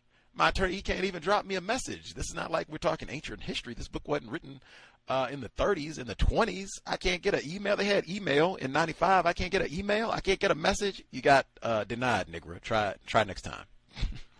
Better luck next time. We'll see you next year, maybe. Let's see. And they had the same attorneys. I think we've heard that before, where sometimes you end up with the same prosecutor, same judge, just rolling them on through. Boom, boom. One nigger after another gets their time. Let's see. Next one. The mental health toll. That I thought was really important. The experiments, that is a part of the experimentation, in my opinion. If folks saw, not that I'm encouraging it, I am not. If you saw the documentary, I think it was a series on Khalif Browder, who committed suicide as a result of white supremacy racism, they talked about the solitary confinement, and they called the room the Bing, B-I-N-G, because that's what happens to your brain being in that room.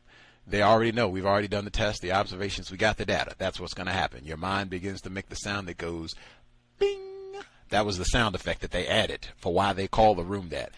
That is scientific. That's the same thing we're going to talk about on Sunday with Rethinking Rufus, sexual violations of enslaved males.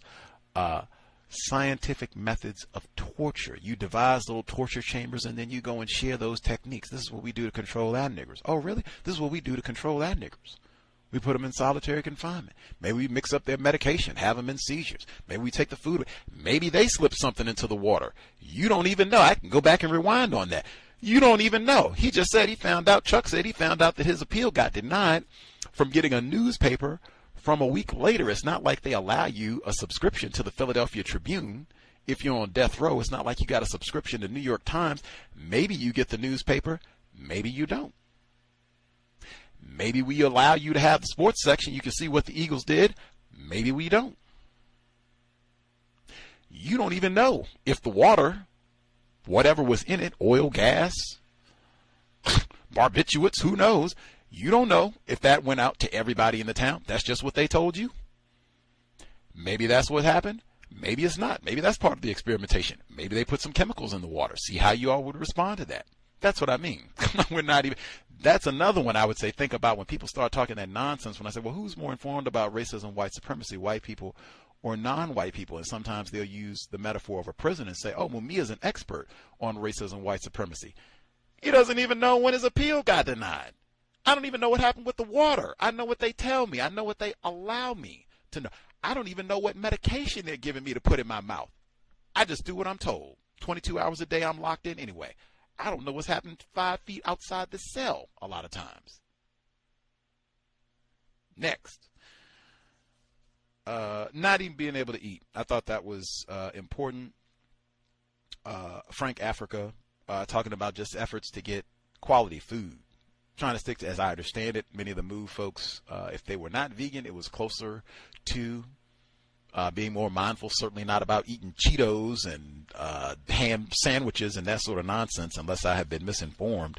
But no, we're not about correcting. We're about giving you bad food and drugging you and having you in, doing experiments on you. Nothing about this is about promoting health or sanity. We turn around and say, well, hey, we would like, to stick with our diet, eating quality, fresh. You deserve it. That's what they'll come back. You deserve it. You should have behaved yourself. Then you could have sat outside and had all your organic treats and ate whatever you wanted. Let's see. Oh, sorry. I forgot. Other folks who dialed in got on. Irie, did you have commentary? Line should be open. Yes. Hi, everybody.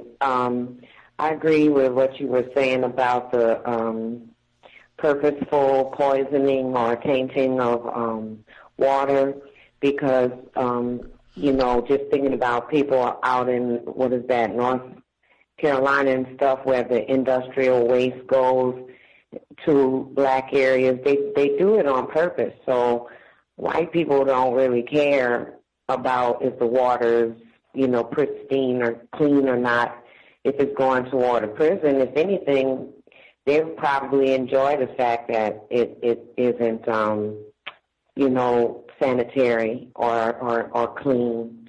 And also speaking to the legal malpractice that occurs in prison that you mentioned, I was reading on a website dedicated to Ramsey Orta, the gentleman that recorded Eric Garner's unfortunate passing, that he missed his last court case because the prison guards or the correctional officers, they didn't even bring him to court. You know, so like you said, there's no equal levying of punishment. And even though Mr. Fuller says if you kill someone, you should go ahead and kill yourself, which in turn can also be interpreted, I guess, for the sake of this book, as you can expect to be killed if you kill someone.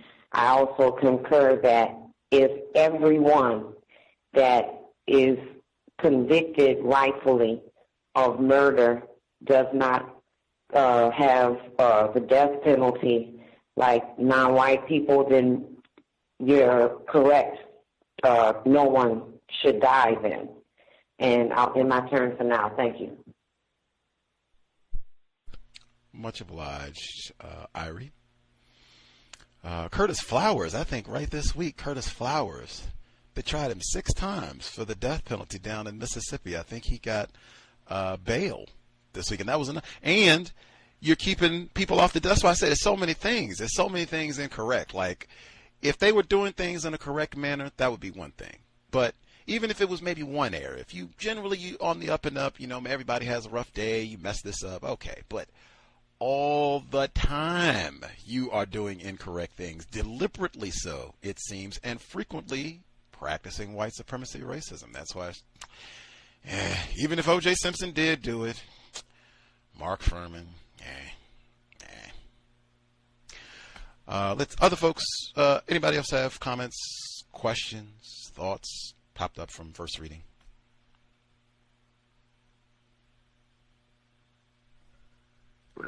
Well, you know, after listening, I think they have far too few people on death row. Maybe they should go back and revisit all of the cases where the black people killed other black people and put them on death row too. And, you know, because like you said, it is uneven. And, you know, there's a lot of people who kill our loved ones and come home. And that's not equitable, I don't think. But for sure, it's not going to be, I mean, we can't expect equality in a system of white supremacy, but, you know, I just still, you know, I do sympathize with those people, Gus. I just don't empathize with them, you know, but I do sympathize with the position that we're in as black people.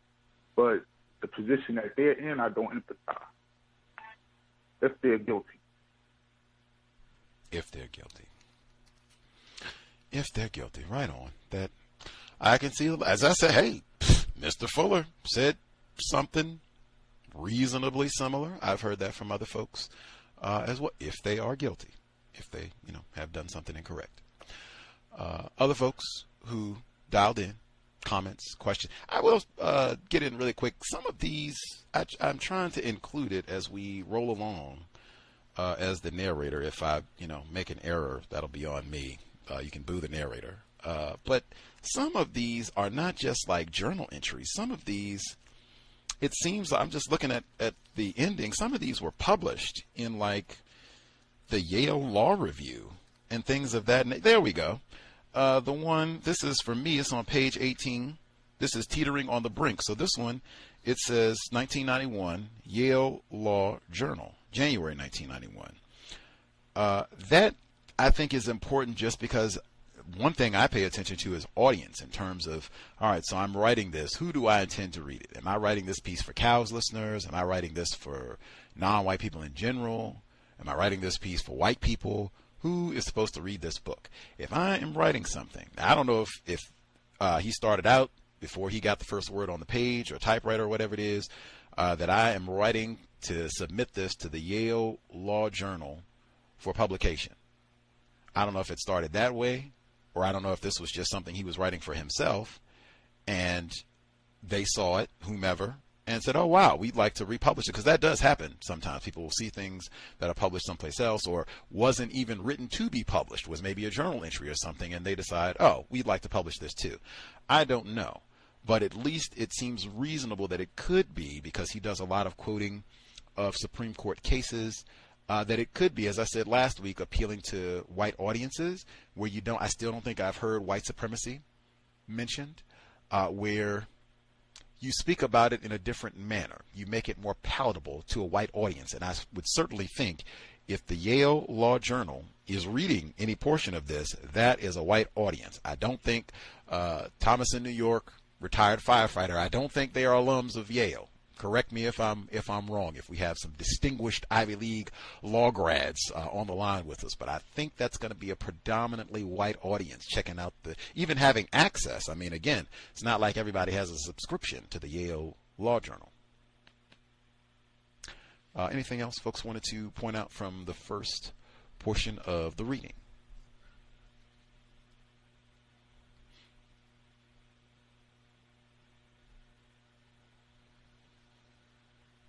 We'll assume folks are well for the time being. The medical aspect, I do know in Acres of Skin, which is a pretty good book. Maybe should have done both. Sentence to Science, it's in the archives. I mentioned Acres of Skin quite a bit there. Holmberg Prison.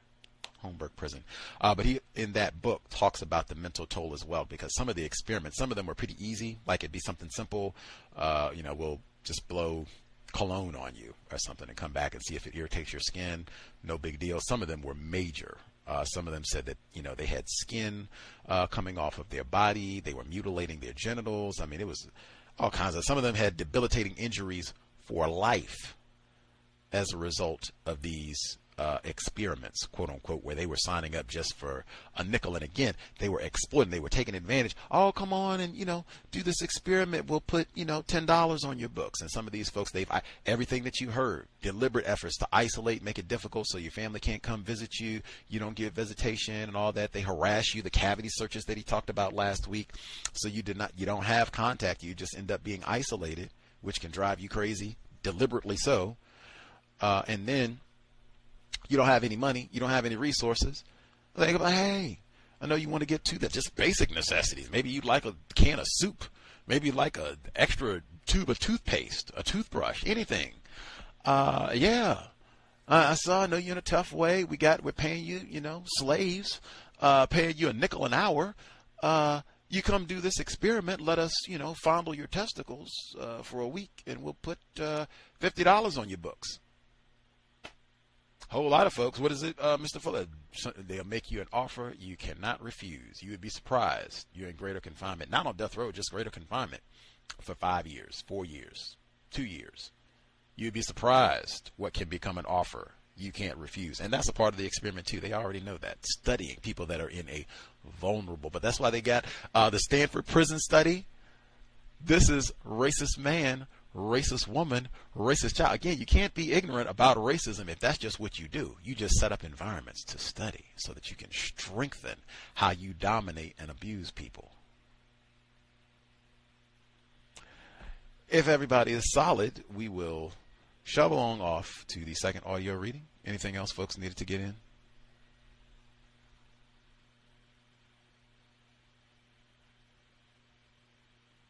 I will assume everybody is grand. If you had a question, thought, something didn't make sense from the first reading, write it down. We should have ample time to share for the second audio segment. Again, Mumia Abu-Jamal, live from death row. Context of White Supremacy. This is audio segment number 2. Black March to Death. Every day in America, the trek continues, a black march to death row. In Pennsylvania, where African Americans constitute 9% of the population, over 60% of its death row inhabitants are black. Across the nation, although the numbers are less stark, the trend is unmistakable. In October 1991, the Bureau of Justice Statistics released its national update, which revealed that 40% of America's death row population is black. This out of a population that is a mere 11% of the national populace. The 5 states with the largest death rows have larger percentages of blacks on death row than in their statewide populations. Statistics are often flexible in interpretation and, like Scripture, can be cited for any purpose. Does this mean African Americans are somehow innocents subjected to a setup by state officials? Not especially. What it does suggest is that state actors at all stages of the criminal justice system, including slating at the police station, arraignment at the judicial office, pre-trial, trial, and sentencing stage before a court, treat African American defendants with a special vengeance not experienced by white defendants. This is the dictionary definition of discrimination. In the 1987 case, McCleskey v. Kemp, the famed Baldus study revealed facts that unequivocally proved the following. 1.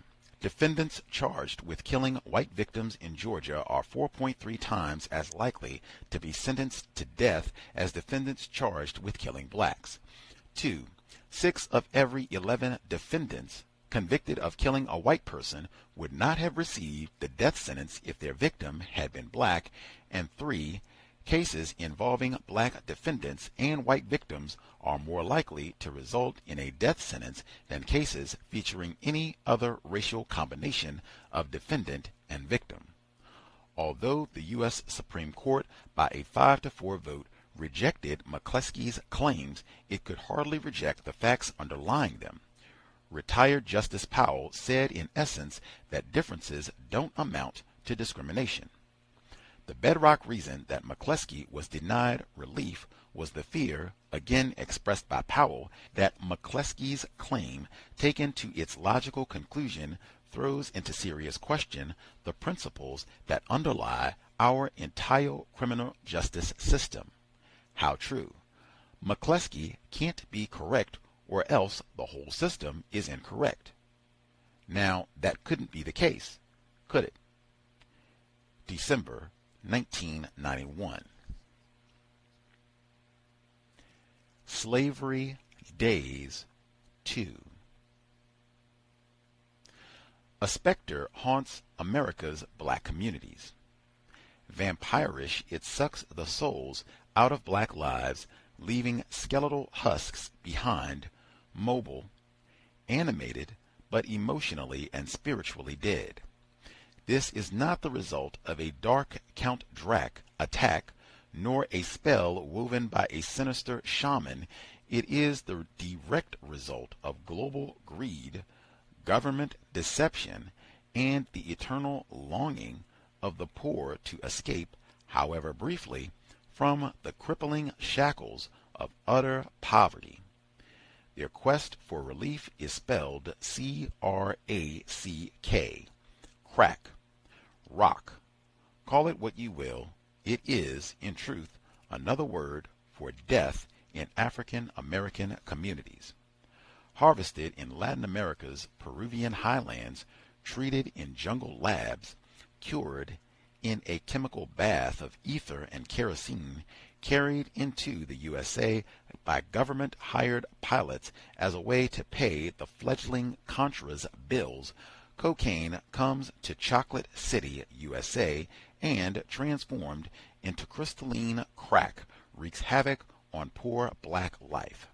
Forgotten by the federal government, stigmatized by the state government, shunted aside, ignored, or exploited by city governments, the poor are perceived as problems or ostracized as alien others beyond the social pale, anything but people who are not provided the basic tools of survival. It is these poor folks, locked in American Bantustans, who have fallen the hardest for crack. Just as the Just Say No generation got down from the political stage, tons of a new potent poison were being peddled in poor sections of town, brought to these shores courtesy of the Iran-Contra funds diversion scheme as masterminded by that great American hero, Honest Ali North, known as Operation Black Eagle, CIA. Why would the government, the same government that says, just say no, dare bring cocaine into the states, if not to sell it, to turn it into lucre, into cold cash? If their intent was to destroy it, this could have easily been done outside the USA. It was not destroyed. I suspect an ulterior motive. Recent history, back in the radical 1960s, saw a flood of pills, pot, and high-grade heroin into black neighborhoods. Radicals suspected then that the malevolent hand of Big Brother opened the floodgates of drugs to drown out the black revolutionary fires of urban resistance. With a hostile U.S. Supreme Court, growing unemployment, a federal government that kindly and gently turned its backs on the homeless, police forces marauding like Green Berets over inner cities, African American resistance seems a likely response. Open the floodgates. Again, this time with a potent, mind-sucking, soul-ripping poison that takes utter priority over all else. The natural instinct of motherhood melts into mud next to the pangs of the crack attack. Babies are being sold, and mothers sell themselves in homage to the plastic vial. Homes disintegrate into new age caves under the spell of the king. Families fall apart as fathers are herded into newly built prisons, and mothers haunt hoe-strolls, all in an infernal lust for that sweet, deadly poison. There is a precedent for such a diabolical scheme in U.S. history. How many Native American communities and tribes were devastated by the European introduction of firewater, alcohol, rum, etc., into the tribal diet, and indeed wiped out? This is a dire hour for Africans in the United States. Will we survive this plague? July 1989. Skeleton Bay. Distrust anyone in whom the desire to punish is powerful. Friedrich Nietzsche. As of 1993, according to U.S. Bureau of Justice Statistics, there were 119,951 people, including parolees, imprisoned in California. At last count, California had over 28 prisons and spends over $1 billion annually. $1 billion on prisons. $1 billion. And then there's Pelican Bay Prison, a hellish home for 3,700 prisoners located in an isolated rural area called Crescent City, California. If Pelican Bay Prison is a hell, then its Special Housing Unit, SHU, commonly called SHU, is the lower depths where nearly 1,300 men are consigned to a state program of torture and governmental terrorism, so much so that major news agencies such as CBS's 60 Minutes have reported on the unit. Prisoners there haven't taken the abusive treatment lying down, as evidenced by a civil suit filed in federal court charging the state with lawless activity. The law stops at the gates of Pelican Bay, attorney Susan Creighton told the court in her opening argument in late September in San Francisco. At the SHU, men are beaten, burned, and isolated by state officers. Prisoners spend 22.5 hours a day in windowless 8 by 10 cells with no human contact or educational opportunities. One defense psychologist, Dr. Craig Haney, found chronic depression, hallucinations, and thought disorders at levels existing at no other prison in the United States. The symptoms were comparable only to findings from a psychiatric prison in the former East Germany known for torture and solitary confinement, Haney testified. Indeed, the conditions are so horrendous that a former warden of the infamous hellhole, Marion, Illinois, openly criticized Pelican, tracing a record of numerous injuries and deaths to guards' routine use of excessive force. Charles E. Fenton, ex-warden of Marion Federal Penitentiary, testified in the suit, "There seems to be an attitude that it's proper for staff to shoot at inmates." San Francisco Chronicle, September 29, 1993. "They either absolutely don't know what they're doing or they're deliberately inflicting pain," said Fenton. Marion Federal Penitentiary, known as Son of Alcatraz, was itself condemned as violative of fundamental human rights by Amnesty International. Pelican Bay, called Skeleton Bay by prisoners, is Son of Marion, taken to such an inhumane degree that even Marion's old warden gasps in shock at the ugliness that is his spawn. 5 years from now, will we be moaning about the son of Pelican?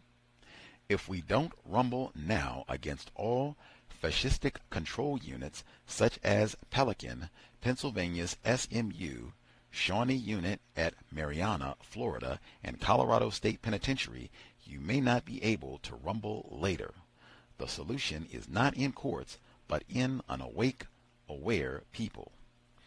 October 1993. No law, no rights. A federal civil rights trial in Philadelphia charging 7 former Graterford prison guards with violating the civil rights of a number of prisoners by severely beating them while they were shackled and cuffed hand and foot in November 1989 revealed in glaring fashion how, in prisons, there is no law, there are no rights. Despite the guilty pleas and damning testimony of 5 ex-guards that they and their colleagues maliciously beat, kicked, stomped, blackjacked, and tasered, that is, used a handheld electric shocking device, prisoners who committed no institutional offenses, a civil jury acquitted the 7 of virtually all charges in February 1993. One juror was quoted as saying that although it was proven that prisoners were badly beaten, no conspiracy was proven by U.S. prosecutors. One prisoner who suffered from AIDS and thus had fewer internal resources with which to rebound from the horrific physical and psychological trauma he suffered in the beating has since died. The month-long trial revealed that guards thought 19 prisoners who were transferred from Camp Hill prison shortly after rioters and rebels nearly leveled the central Pennsylvania facility to a pile of smoldering ashes were part of the rioting crews that ripped it apart. In fact, the 19 were non-rioters who were only too glad to be leaving what came to be called Camp Hell and to be coming to the state's largest and blackest prison, Graterford. Instead, they were leaving the fire only to get simmered in the frying pan, so to speak.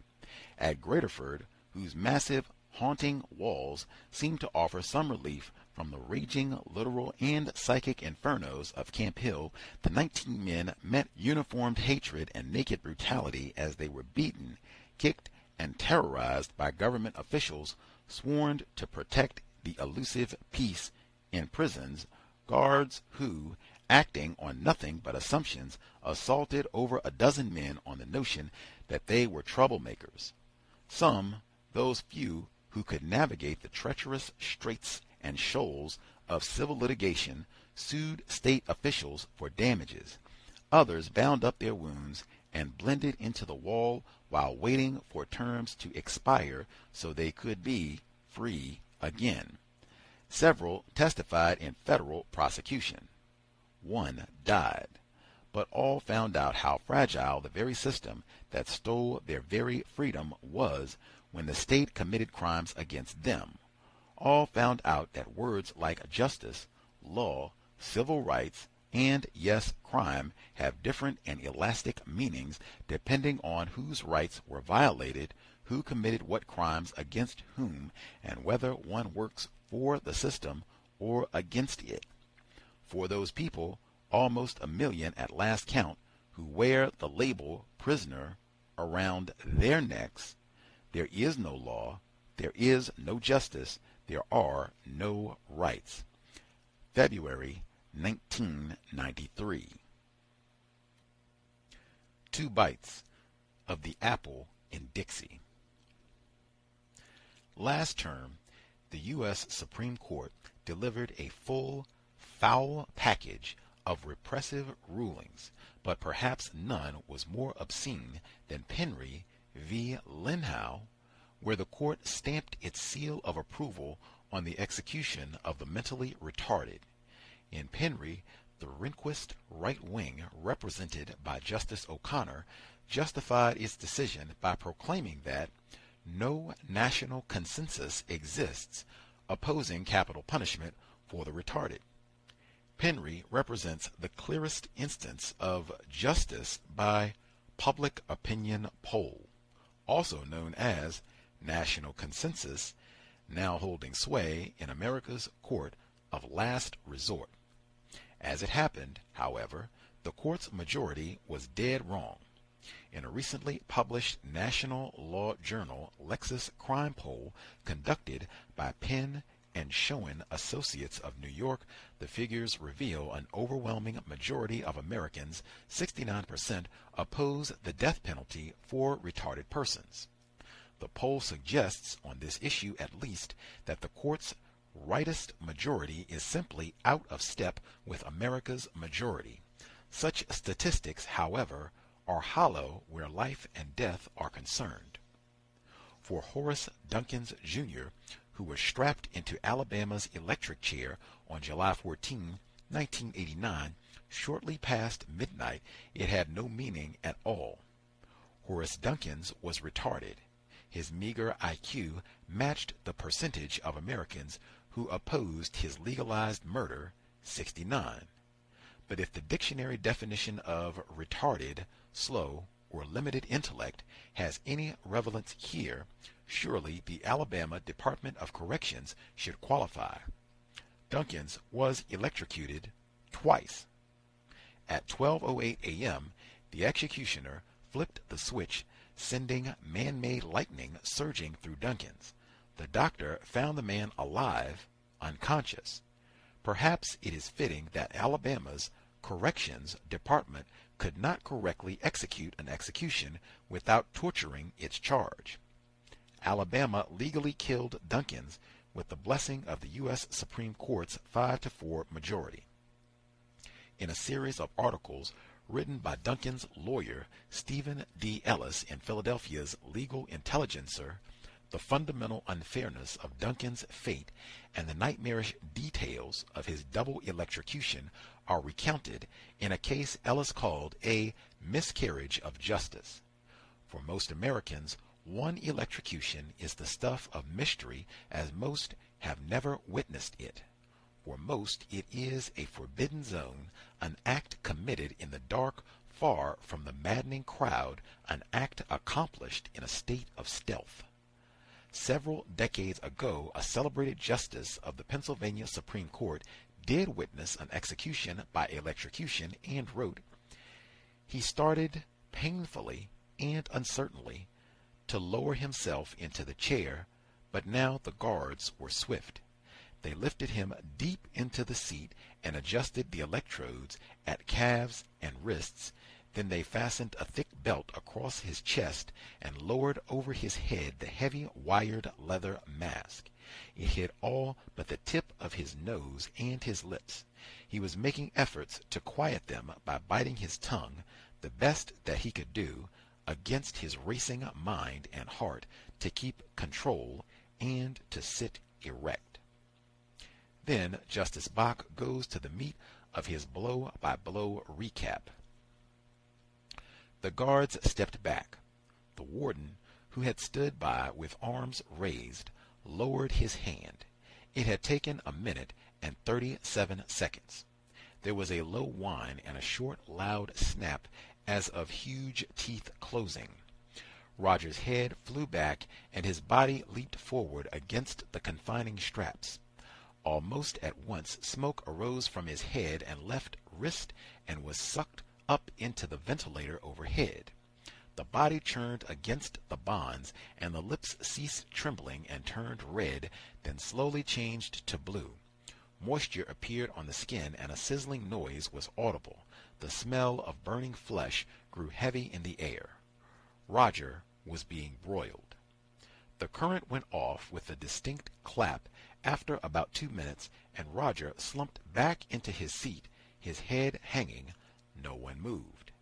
Then came the second jolt, and again the body surged against the restraining straps, and smoke rose from it.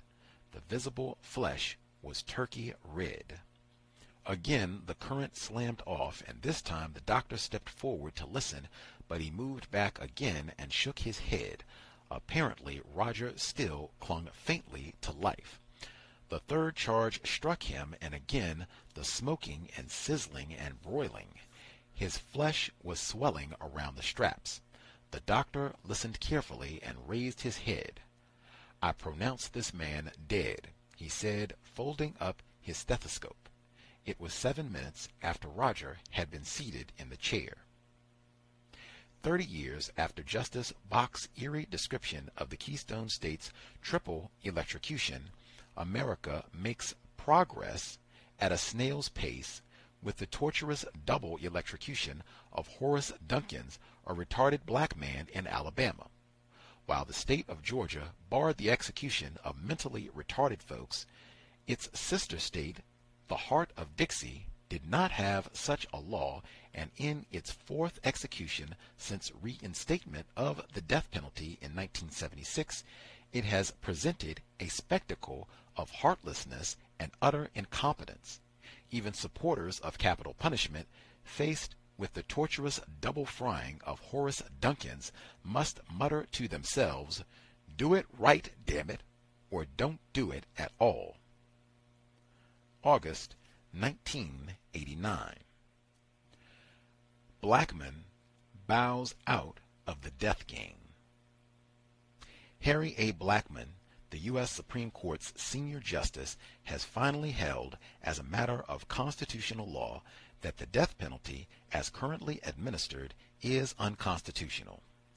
Blackman, in a dissenting opinion in the case Callins v. Collins, announced his position in a lengthy dissent that was severely critical of the majority of the court for having virtually conceded that both fairness and rationality cannot be achieved in their death penalty cases, adding, "The court has chosen to deregulate the entire enterprise, replacing, it would seem, substantive constitutional requirements with mere aesthetics." In what appeared to be judicial bitterness, Blackman further announced, "From this day forward, I no longer shall tinker with the machinery of death." The Blackman dissent, which recounts Supreme Court precedent from its death docket, is a grim telling of judicial restrictions, cases stemming from the 1976 case Gregg v. Georgia, which reinstated the death penalty, to more recent ones such as Herrera v. Collins, where the court denied a hearing to a man trying to prove innocence. But if Blackman's denunciation of his benchmates seemed bitter, the response of some on death row seemed equally acerbic. "Why now?" asked one. "What's it mean?" asked another. Blackman's trek from Gregg v. Georgia, where the death penalty was reinstated, to Callins v. Collins, where he condemned capital punishment to unconstitutionality in a singular dissent, comes almost a quarter century too late for many in the shadow of the death house. His principled refusal to further tinker with the machinery of death comes after the machine has been fine-tuned and stripped to its malevolent best after all of its bugs have been purged and a pit crew installed to keep it running well into the next century. Blackmun's critical fifth vote in the Gregg case made the death penalty possible and formed the foundation for the plethora of cases now condemned in calends like McCleskey, Herrera, Sawyer, and others, for without Gregg the others would not be.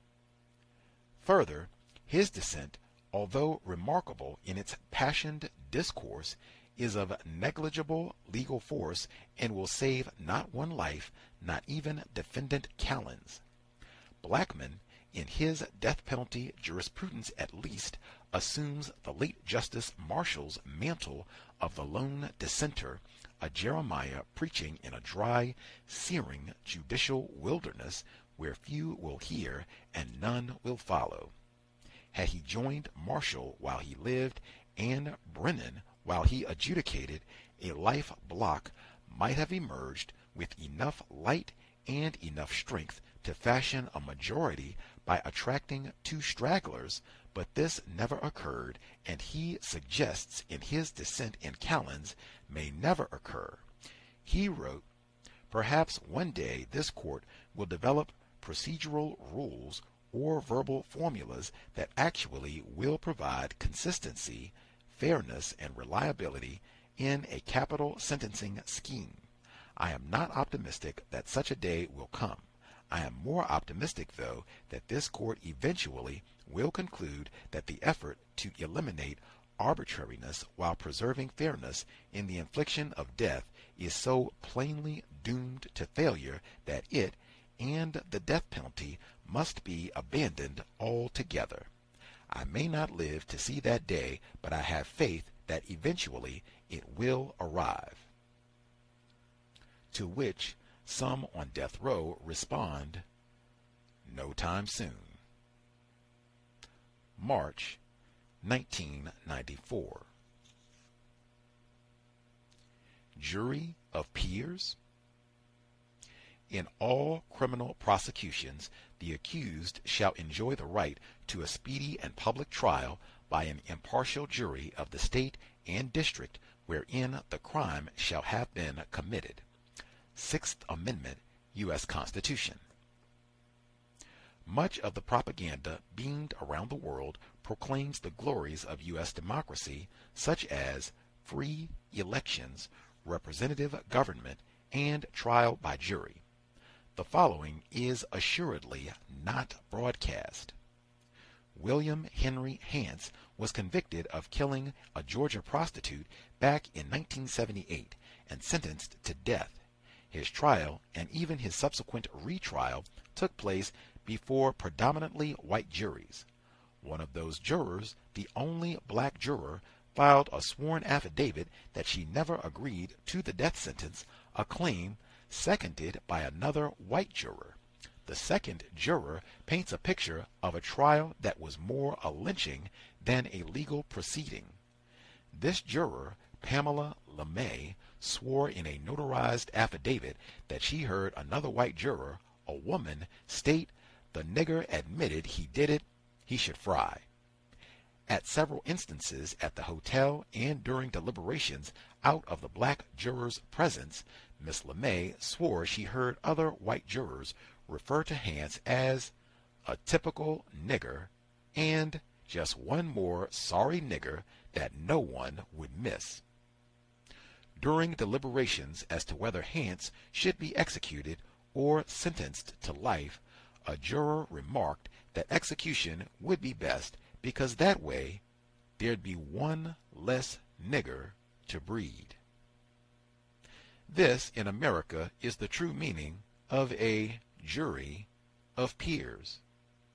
Did any of this bother either the Georgia Superior Court, the Georgia Supreme Court, the U.S. Supreme Court, or the Georgia Board of Pardons and Paroles? Absolutely not.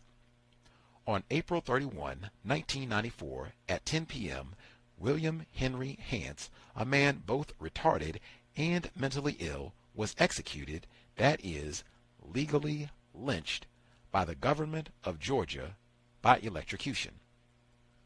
Georgia's state motto is wisdom, justice, and moderation. In the case of William Henry Hance, these three elements seemed sorely lacking. In an emergency appeal to the U.S. Supreme Court hours before Hance's electrocution, Justice Blackmun, in a dissenting opinion in Hance's case, wrote that even if he hadn't reached the conclusion that the death penalty cannot be imposed fairly within the constraints of our Constitution, I could not support its imposition in this case. Quoth Blackmun, there is substantial evidence that William Henry Hance is mentally retarded as well as mentally ill. There is reason to believe that his trial and sentencing proceedings were infected with racial prejudice. One of his sentencers has come forward to say that she did not vote for the death penalty because of his mental impairments. A majority of the Supreme Court rejected this reasoning, and in the last analysis, the courts and agencies of both Georgia and the United States agreed with the anonymous juror at his trial who believed that Hance would be better off dead, that his death would mean one less nigger to breed. April 1994. That will do us for this week's audio session. Again, this book is not very long. We will be done, I think, 2 weeks, and we'll be moving off to a new book. So, yeah, I guess you could be thinking of books. I was thinking of Harriet Washington. We're not discussing that today, so if you have book comments, you can write a note, drop an email, bring it up later. Not talking about that today, but have that something that you are thinking about back of your mind. We are beyond the halfway point already and live from death row. The number to dial is 605-313-5164. The code 564-943#. Press star 61 if you would like to participate. If you did not get to share it all during the first audio segment and you think you have a question, comment, something stood out that you wanted to make sure you touched on, go ahead and get your hand up. Do not wait until the last minute. Let's see. Folks who dialed in, if you're with us first time around, retired firefighter, Irie, let's see. Thomaston, New York, rest of the folks with a hand up should be with us. Again, if there are folks who we missed totally and you have a comment, question, suggestion, don't wait till the last minute. Go ahead and chime in. Hello? Irie, yes, ma'am.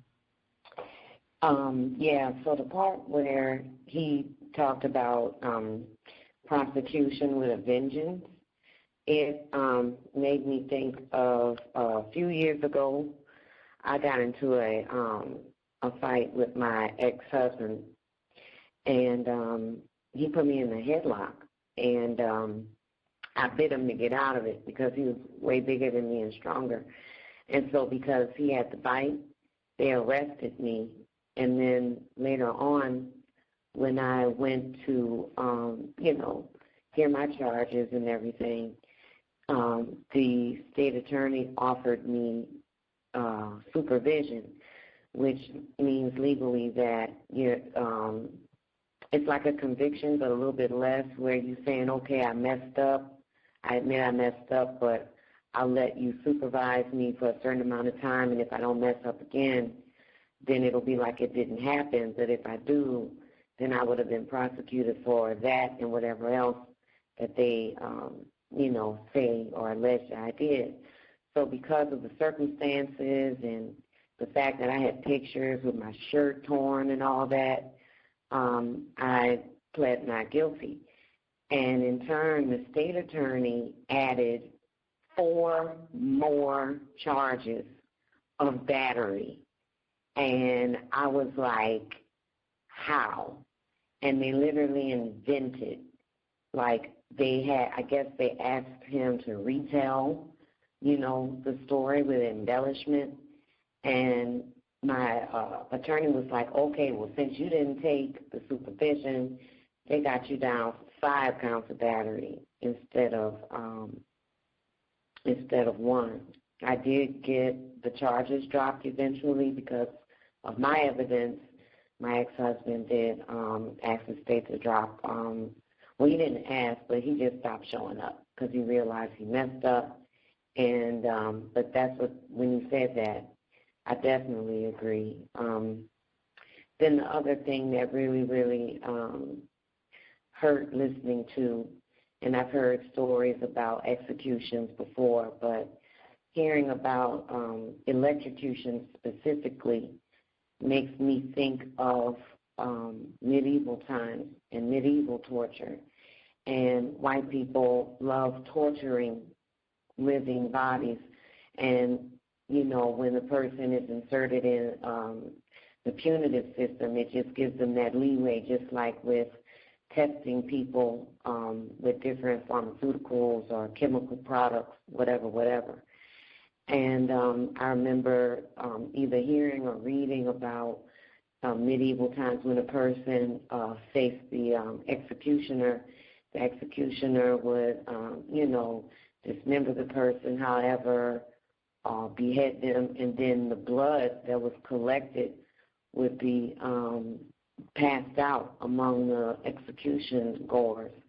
And just the whole fact of people, whoever they are, especially white people, watching someone literally cook, it's disturbing. And I want to basically say, if in the system of justice, if a person has been found guilty, if they are in fact guilty, and it's been seen or determined that they are no longer fit for life, there's still more just and humane ways to execute a person. For goodness sakes, we got people out here that are crying over foxes and minks, being killed or colts. How much more, even a person convicted of murder, how much more does a person with that level of consciousness? And then this person was retarded. It's totally disgusting, and it's totally terroristic. And I will end my turn. Thank you. Much obliged, Irie. They do like the punishments.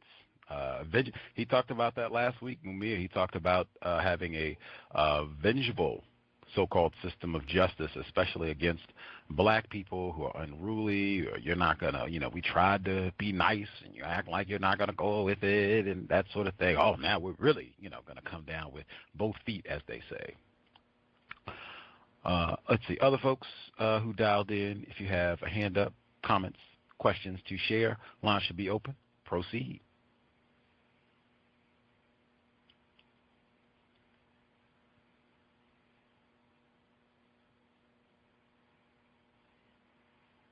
Can I add one other thing? Yes, ma'am. Still Irie. Has anybody heard, well, does anybody know for sure if the company that sells hygiene products and other products is named Bob Barker? And someone I know that was in greater consignment was like, yeah, Bob Barker, the guy that, from the television show Price is Right, yeah, that's his company. And he basically, whoever owns this company has a company named Bob Barker, literally, that sells goods to prison inmates. And I'm wondering if anybody's heard of that, and if they have, is it really Bob Barker from The Price is Right? I had not heard of that. I will take a gander as we are moving along. It would not surprise me just because, lots of people invest in the so-called prison industrial complex, making slaves out of black people, non-white people. But yeah, I have to double check on that, see if the price is right. I mean, he would certainly have the funds to do the investing. Other folks who have comments, questions to share, proceed.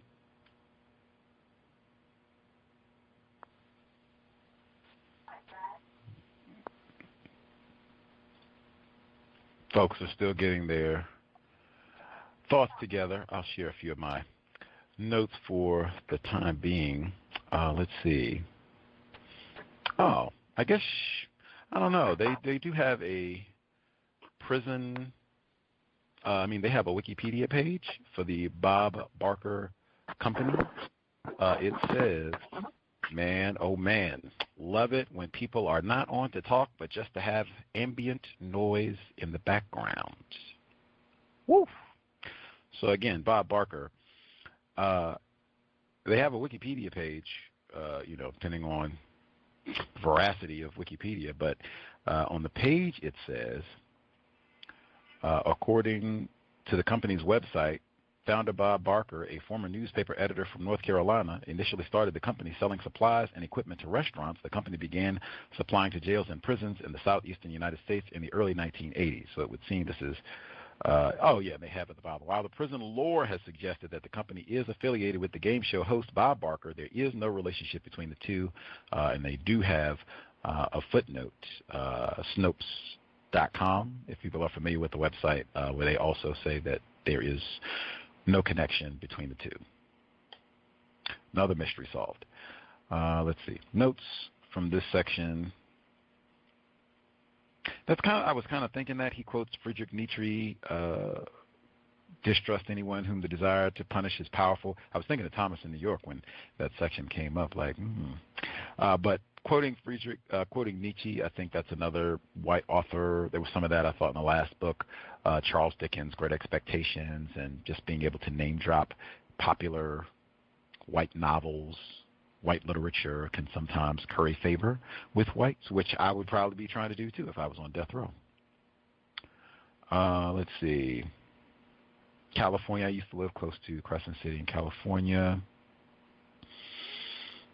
The chronic depression, again, this is all by design. They could have, a prison system, especially if we're talking about something that's not, death row. They could have something where you could have social time and you could garden, that sort of thing. My man Anders Breivik has a PlayStation and was petitioning for a PlayStation 4. That killed dozens of people in Norway 2011. Let's see. No law, no rights. I thought this was, I was going to say funny, but I guess it's not really funny. I was reminded, I've heard people talk about being in prison. And again, Mumia Abu-Jamal, I think he has spent most of his life, most of his time on planet Earth has been spent in greater confinement, with the bulk of that on death row. 25 years since this book has came out. That's not even the totality of his sentence.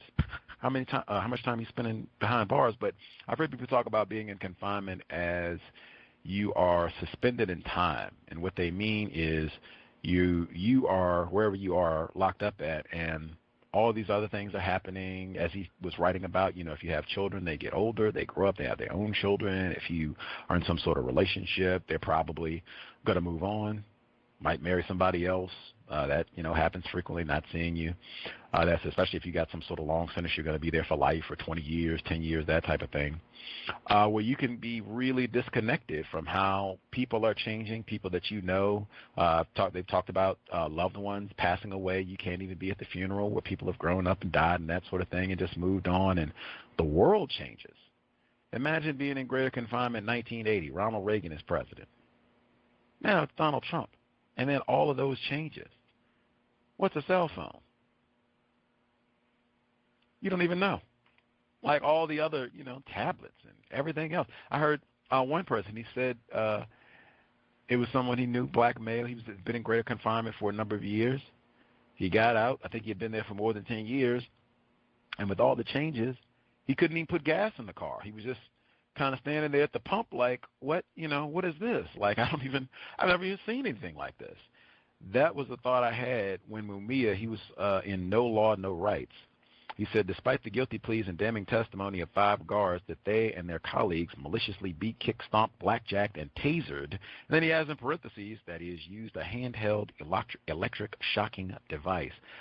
I thought, wow, I don't know if that's just me or if this is a little bit dated, that you would have to explain what a taser is. I feel like 2020, there are enough Instagram videos and all the rest, YouTube videos of a black person being tased, that you probably wouldn't have to explain what a taser is. Maybe it was a new device in 1995. Let's see. Again, all of this is designed. The depression that he noted that he said he'd not seen anywhere else with these inmates in just wretched conditions, to say the least. All by design. Let's see. I thought it was interesting. Again, I'm mindful.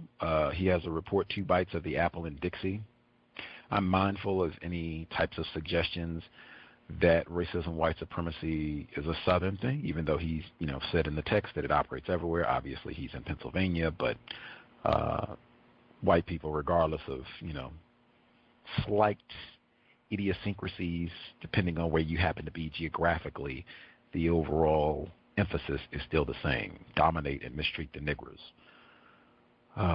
The double electrocutions, they're still having that sort of thing now. All the debates and what have you, the cocktails that work or don't work, and they have to do it again.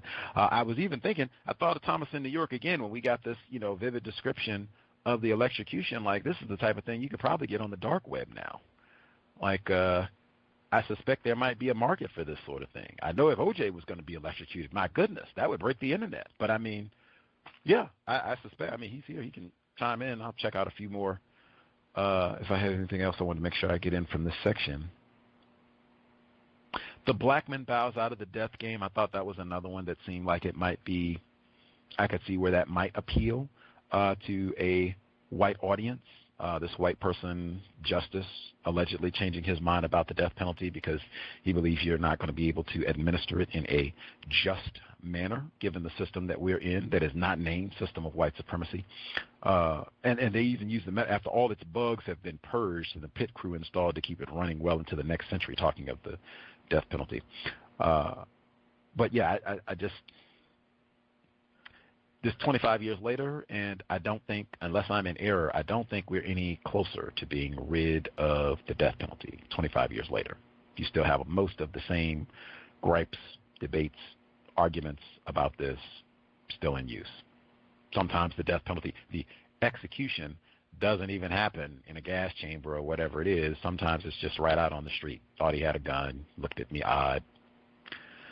Let's see. Anything else?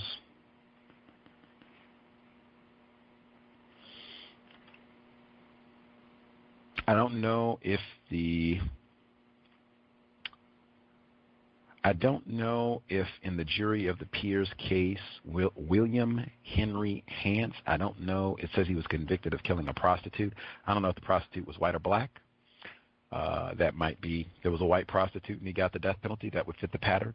If it was a black prostitute, then, hey, it looks like they do sometimes punish, which they do. They do sometimes punish harshly when black people abuse other black people. It's just not as much of a priority. Even if it was another black person, though, this is still the sort of thing where I look at it and say, now, really? This is correct? Even let's say he killed another black person, and he did it, no, lies or police didn't do anything untoward. It says this juror, Pamela LeMay, swore in a notarized affidavit that she learned another white juror, a woman, important, not a white man, a white woman, state the nigger admitted he did it, he should fry. I don't know. Seems kind of unjust. Not the type of system that I would think we should have if it were justice. Any other folks, thoughts, questions, things that stood out from the second audio reading?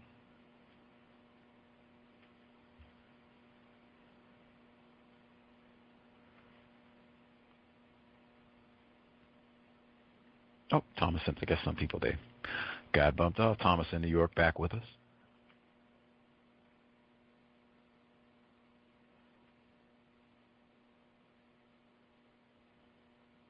Or maybe not back. Good. Can I hear? Can I be heard? Yes, sir. Yes. Yeah, it's tough to hear about the mentally challenged person. Still, but to be expected in a system of white supremacy. I don't see any way, like what you just said about the person coming home and not being able to pump gas. Like, to me, that's what's wrong with the prison. It's not reforming, you know what I mean? If you're reforming people to come back to society, you will train them on what to do when you get back into society. I mean, you don't know what a iPhone is, tablet, you're totally lost. Although I do think that they do have some technology in prison. I've heard of prisoners sending emails and things, but I'm sure not to the standard of what's on the outside. But it's sad to hear about that. But at the same time, we're talking about prisoners. It's like and not even prisoners for the most part, because I do have a problem with a lot of people they put in prison, but so about people on death row. My question would be, and I guess in the case of Mumia, I guess it does stand, he has a retrial or something coming up or a revisit of his case, but why do they keep people on death row so long? And from what I understand, people on death row, they're kept alive. Like, you can't eat certain things. Like, they want to keep you alive to kill you. And I just, wonder, why is the process of, this process so long, especially in cases where there's no appeals, it's just like, well, just keeping people there just to, I guess, make money off of that bond or whatever. It just makes no sense to me. But I hope this guy, I hope Mumia beats his case. I'm assuming he's innocent and they railroaded him in some way. He beats his case. And as messed up and racist, and I think that's the number one problem we have with the criminal justice system. At least the problem I have is it's a racist criminal justice system. But on the surface, when you look at it, it's probably one of the most perfect in the world, as far as, dealing with crime. You're not getting your hand cut off 10 minutes after, you don't even get a trial or anything. You get those things here. It's just the racism, that once again, the system that overlaps all the people activity, which in this case law, is just so prevalent. It makes it a toxic system, in my opinion. And I'll mute my line. Thank you. Much obliged, Thomas in New York. Khalif Browder. Sometimes you get that trial, sometimes you don't. Sometimes you don't even get charged. Let's see. Other folks, if you have questions, suggestions, comments you would like to share, feel free. That is a good point about the peculiar nature of how all of this operates here, talking about death row and having people hang out for a long time. Even that seems to be kind of haphazard. Like, that kind of depends on where you are. Like, some places, they seem like they get things moving. Like in Texas, I think they have a reputation for being a little bit speedier about things. I know Jasper, Texas, with James Byrd Jr., I think they've already killed They've killed both of them. The 3 white guys who killed James Byrd Jr., 2 of them got the death penalty, and I think both of them have already been executed. Like, they don't do that, you're going to be hanging around for the next 40 years eating, potato chips and writing books on death row in certain jurisdictions. Kind of depends on where you are. And the fellow with the Oklahoma City bombing, Timothy McVeigh, he's already been executed too. I think you can move it. I think some folks can, and again, depending on jurisdiction, I guess, depending on where you are, maybe you can't move it. But I think he got his execution moved up and he's out of here. So it's very odd, the whole system, how you have some people that can be executed like that. Other people have been hanging around for 30, 40 years, longer than that maybe even. I don't know. Can I first reply to that real quick? Irie, yes, ma'am. So, in my opinion, the reason why they allow people to hang out on death row in certain places, one is you can't have capitalism without slavery. And what good is a dead slave in a system of slavery or capitalism, otherwise white supremacy? So they're making money every day that these people are alive, some kind of way is justified for budgets or, whatever it is. They're going to find a way to profit. And 2, another thing is if you leave people on death row that are specifically there to, like Mumia, for political, as they say, they're political prisoners. It reminds me of when they said, like in Europe and here, when the quote-unquote settlers came, when they would go into town and they would slaughter Indians, they would put their heads on pikes.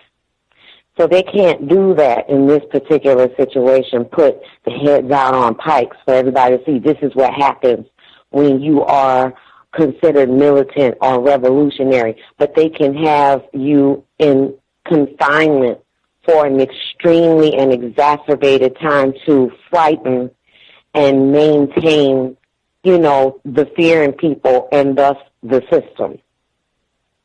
And that's what I wanted to say. Thanks. I'm just looking at the Wikipedia page. Some things, if it's just basics that I can confirm really quick, I'll check. I was looking to make sure Timothy McVeigh is actually deceased. He is. That's what I thought. Like Oklahoma City bombing, that was 95. He was executed in 2001. Like that's like death row, capital punishment case. That's quick. Mumia Abu-Jamal, he was on death row till 2011. That's what I mean. It seems kind of arbitrary. Like it's that same thing. And they didn't want Timothy McVeigh to suffer, I don't think, like they want Mumia to suffer. I'm just reading the Wikipedia page. Make of that what you will. It says McVeigh's death sentence was delayed pending an appeal. One of his appeals for certiorari taken to the Supreme Court of the United States was denied on March 8, 1999. McVeigh's request for a nationally televised execution was also denied. No footnote for that, but I thought that was interesting. An internet company also unsuccessfully sued for the right to broadcast it. 2 footnotes there. I'm not surprised about that at all. That's why I said I'm certain, like, oh man, you would have a whole lot of people, like, sign me up, get my popcorn, and let's do it. Execution. Woohoo! At ADX Florence, McVeigh and Nichols were housed in Bombers Row, the same cell block as Ted Kaczynski, that's the Unabomber, Louis Philippe, Ramsey Youssef, and it goes from there. But McVeigh said specifically, I could just read. McVeigh dropped his remaining appeal, saying that he would rather die than spend the rest of his life in prison. That was what I thought. Like, he did play a role in speeding this up. He could have done more appeals, that sort of thing, and he was not interested. He was race soldier to the end, saying his only regret was that he wished he had destroyed the entire building. But yeah, it seems that same word I just used. It is not uniform. Some people hang out for a long time, others do not. Seems sometimes you can speed up the process yourself if you want to. Other times you cannot. Depends on what they want to do.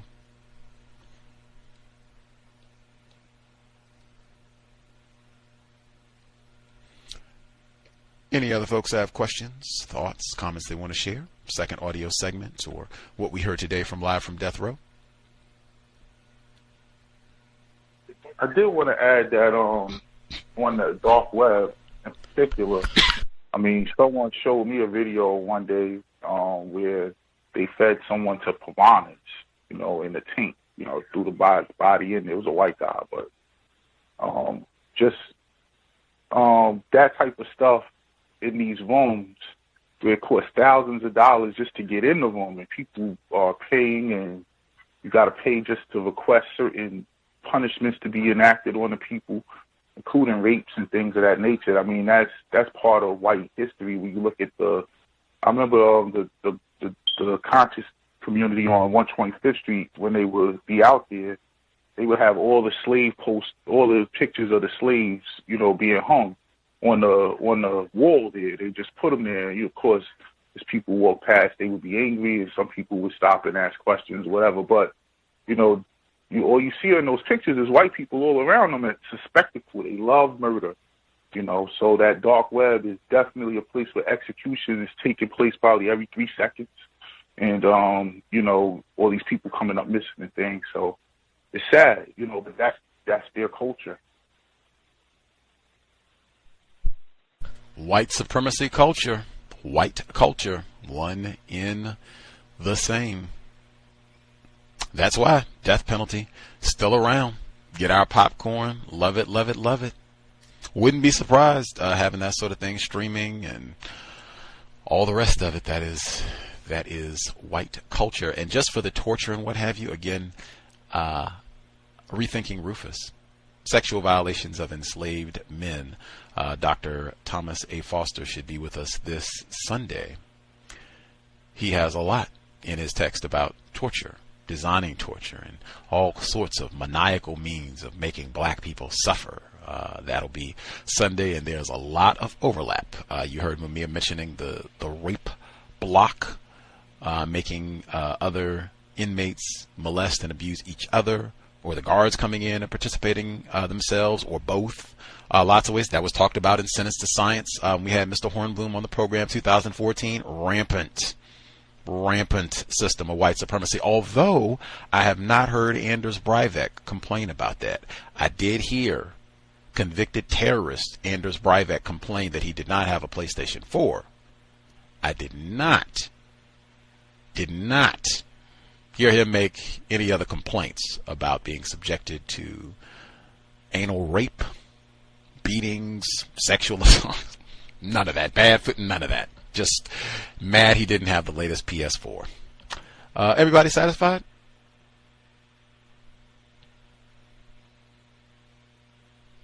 Take that as a yes. The white man Gus with no legs, who killed his white girlfriend in South Africa. Pistorius. I remember his cell was quite similar to Mr. Petraeus. Nothing like what they described Nelson Mandela was in. I mean, it was. He had a microwave in his room. He had a television in his room. I don't think he had a PlayStation, but, system of white supremacy, as you said.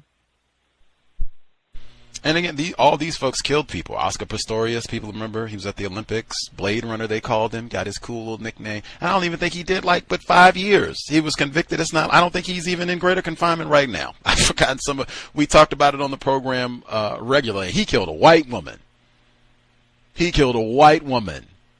Oh, they doubled it. Excuse me. The first time around, he got sentenced, and I think he got a 6 year. I was off by a year.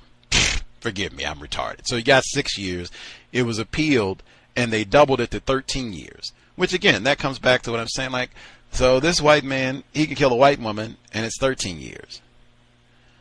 Anders Breivik in Norway, he can kill, I don't even remember, because he set off that bomb and then he went and gunned people down. So, I mean, it was dozens. It was over 70 people that he killed.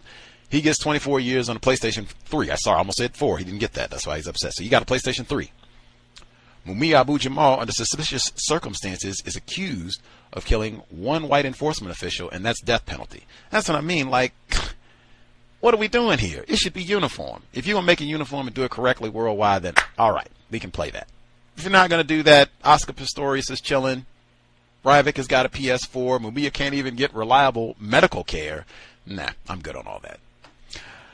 We'll be here tomorrow, 8 p.m. Eastern, 5 p.m. Pacific. Workplace racism. Man, oh man. They had a report. It was a black football player, millionaire. He played in the NFL for a decade. Retired. Says, man, I'm going to go to J.P. Morgan, see if I can't get the premium bank service. I'm a NFL, retired, pro athlete, got big bank, made my checks and everything, go to the bank. We don't do premium service for niggers. What? What? They did this whole big report. Apparently, J.P. Morgan had got in trouble before. I just thought it was important. Again, folks talk about, it's finance, the problem is money, or it'll be workplace risk, it'll be some permutation of black people need to work for themselves, get our own jobs. Fine, great. Wonderful. I don't think that's going to solve the problem with white supremacy racism, and I just continue to see examples of that. But I did appreciate that, because this is not someone who was struggling working at McDonald's, having difficulties with workplace racism. Someone who had millions of dollars, and the bank didn't care. Green or no, you're still a nigger. No premium services for you. You sign our jersey, though. That'll be tomorrow, 8 p.m. Eastern, 5 p.m. Pacific. Compensatory call-in Saturday, 9 p.m. Eastern, 6 p.m. Pacific. And then Sunday, Dr. Thomas A. Foster, Rethinking Rufus, Sexual Violations of Enslaved Men. Dr. Foster, Dr. Tommy J. Curry mentions him pretty regularly He had a report that came out in 2011 about the abuse. Same title. It was just a shorter version of this full, now book length that was just published this year. But he used to cite that report regularly, talking about sexual violations of black males that continue right now, 2020. You can put this book together. It would be like the three.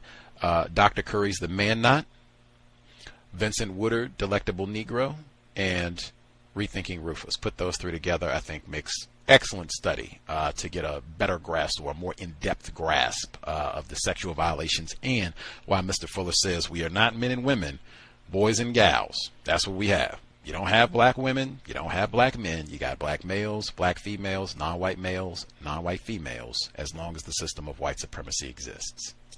Looking forward to Sunday.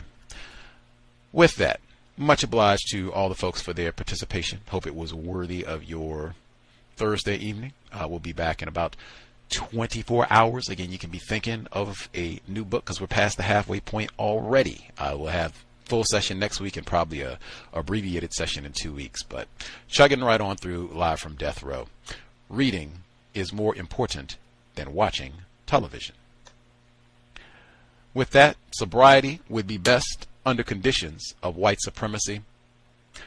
Man, even in greater confinement, keep your wits, because sometimes they'll do that. Have the intoxications there, so you can't really be paying attention and mindful about what all is happening in that environment either. Sobriety would be best. Preserve your brain computer. It will be needed. In addition to being sober, let's be buckled up every time we are in a vehicle, passenger or driver, trying to do everything we can to minimize contact with race soldiers, badge or no. In addition to being buckled up and sober, if you're driving, you are not on the cell phone. Trying to do everything we can to stay as safe as possible under conditions of extraordinary terrorism.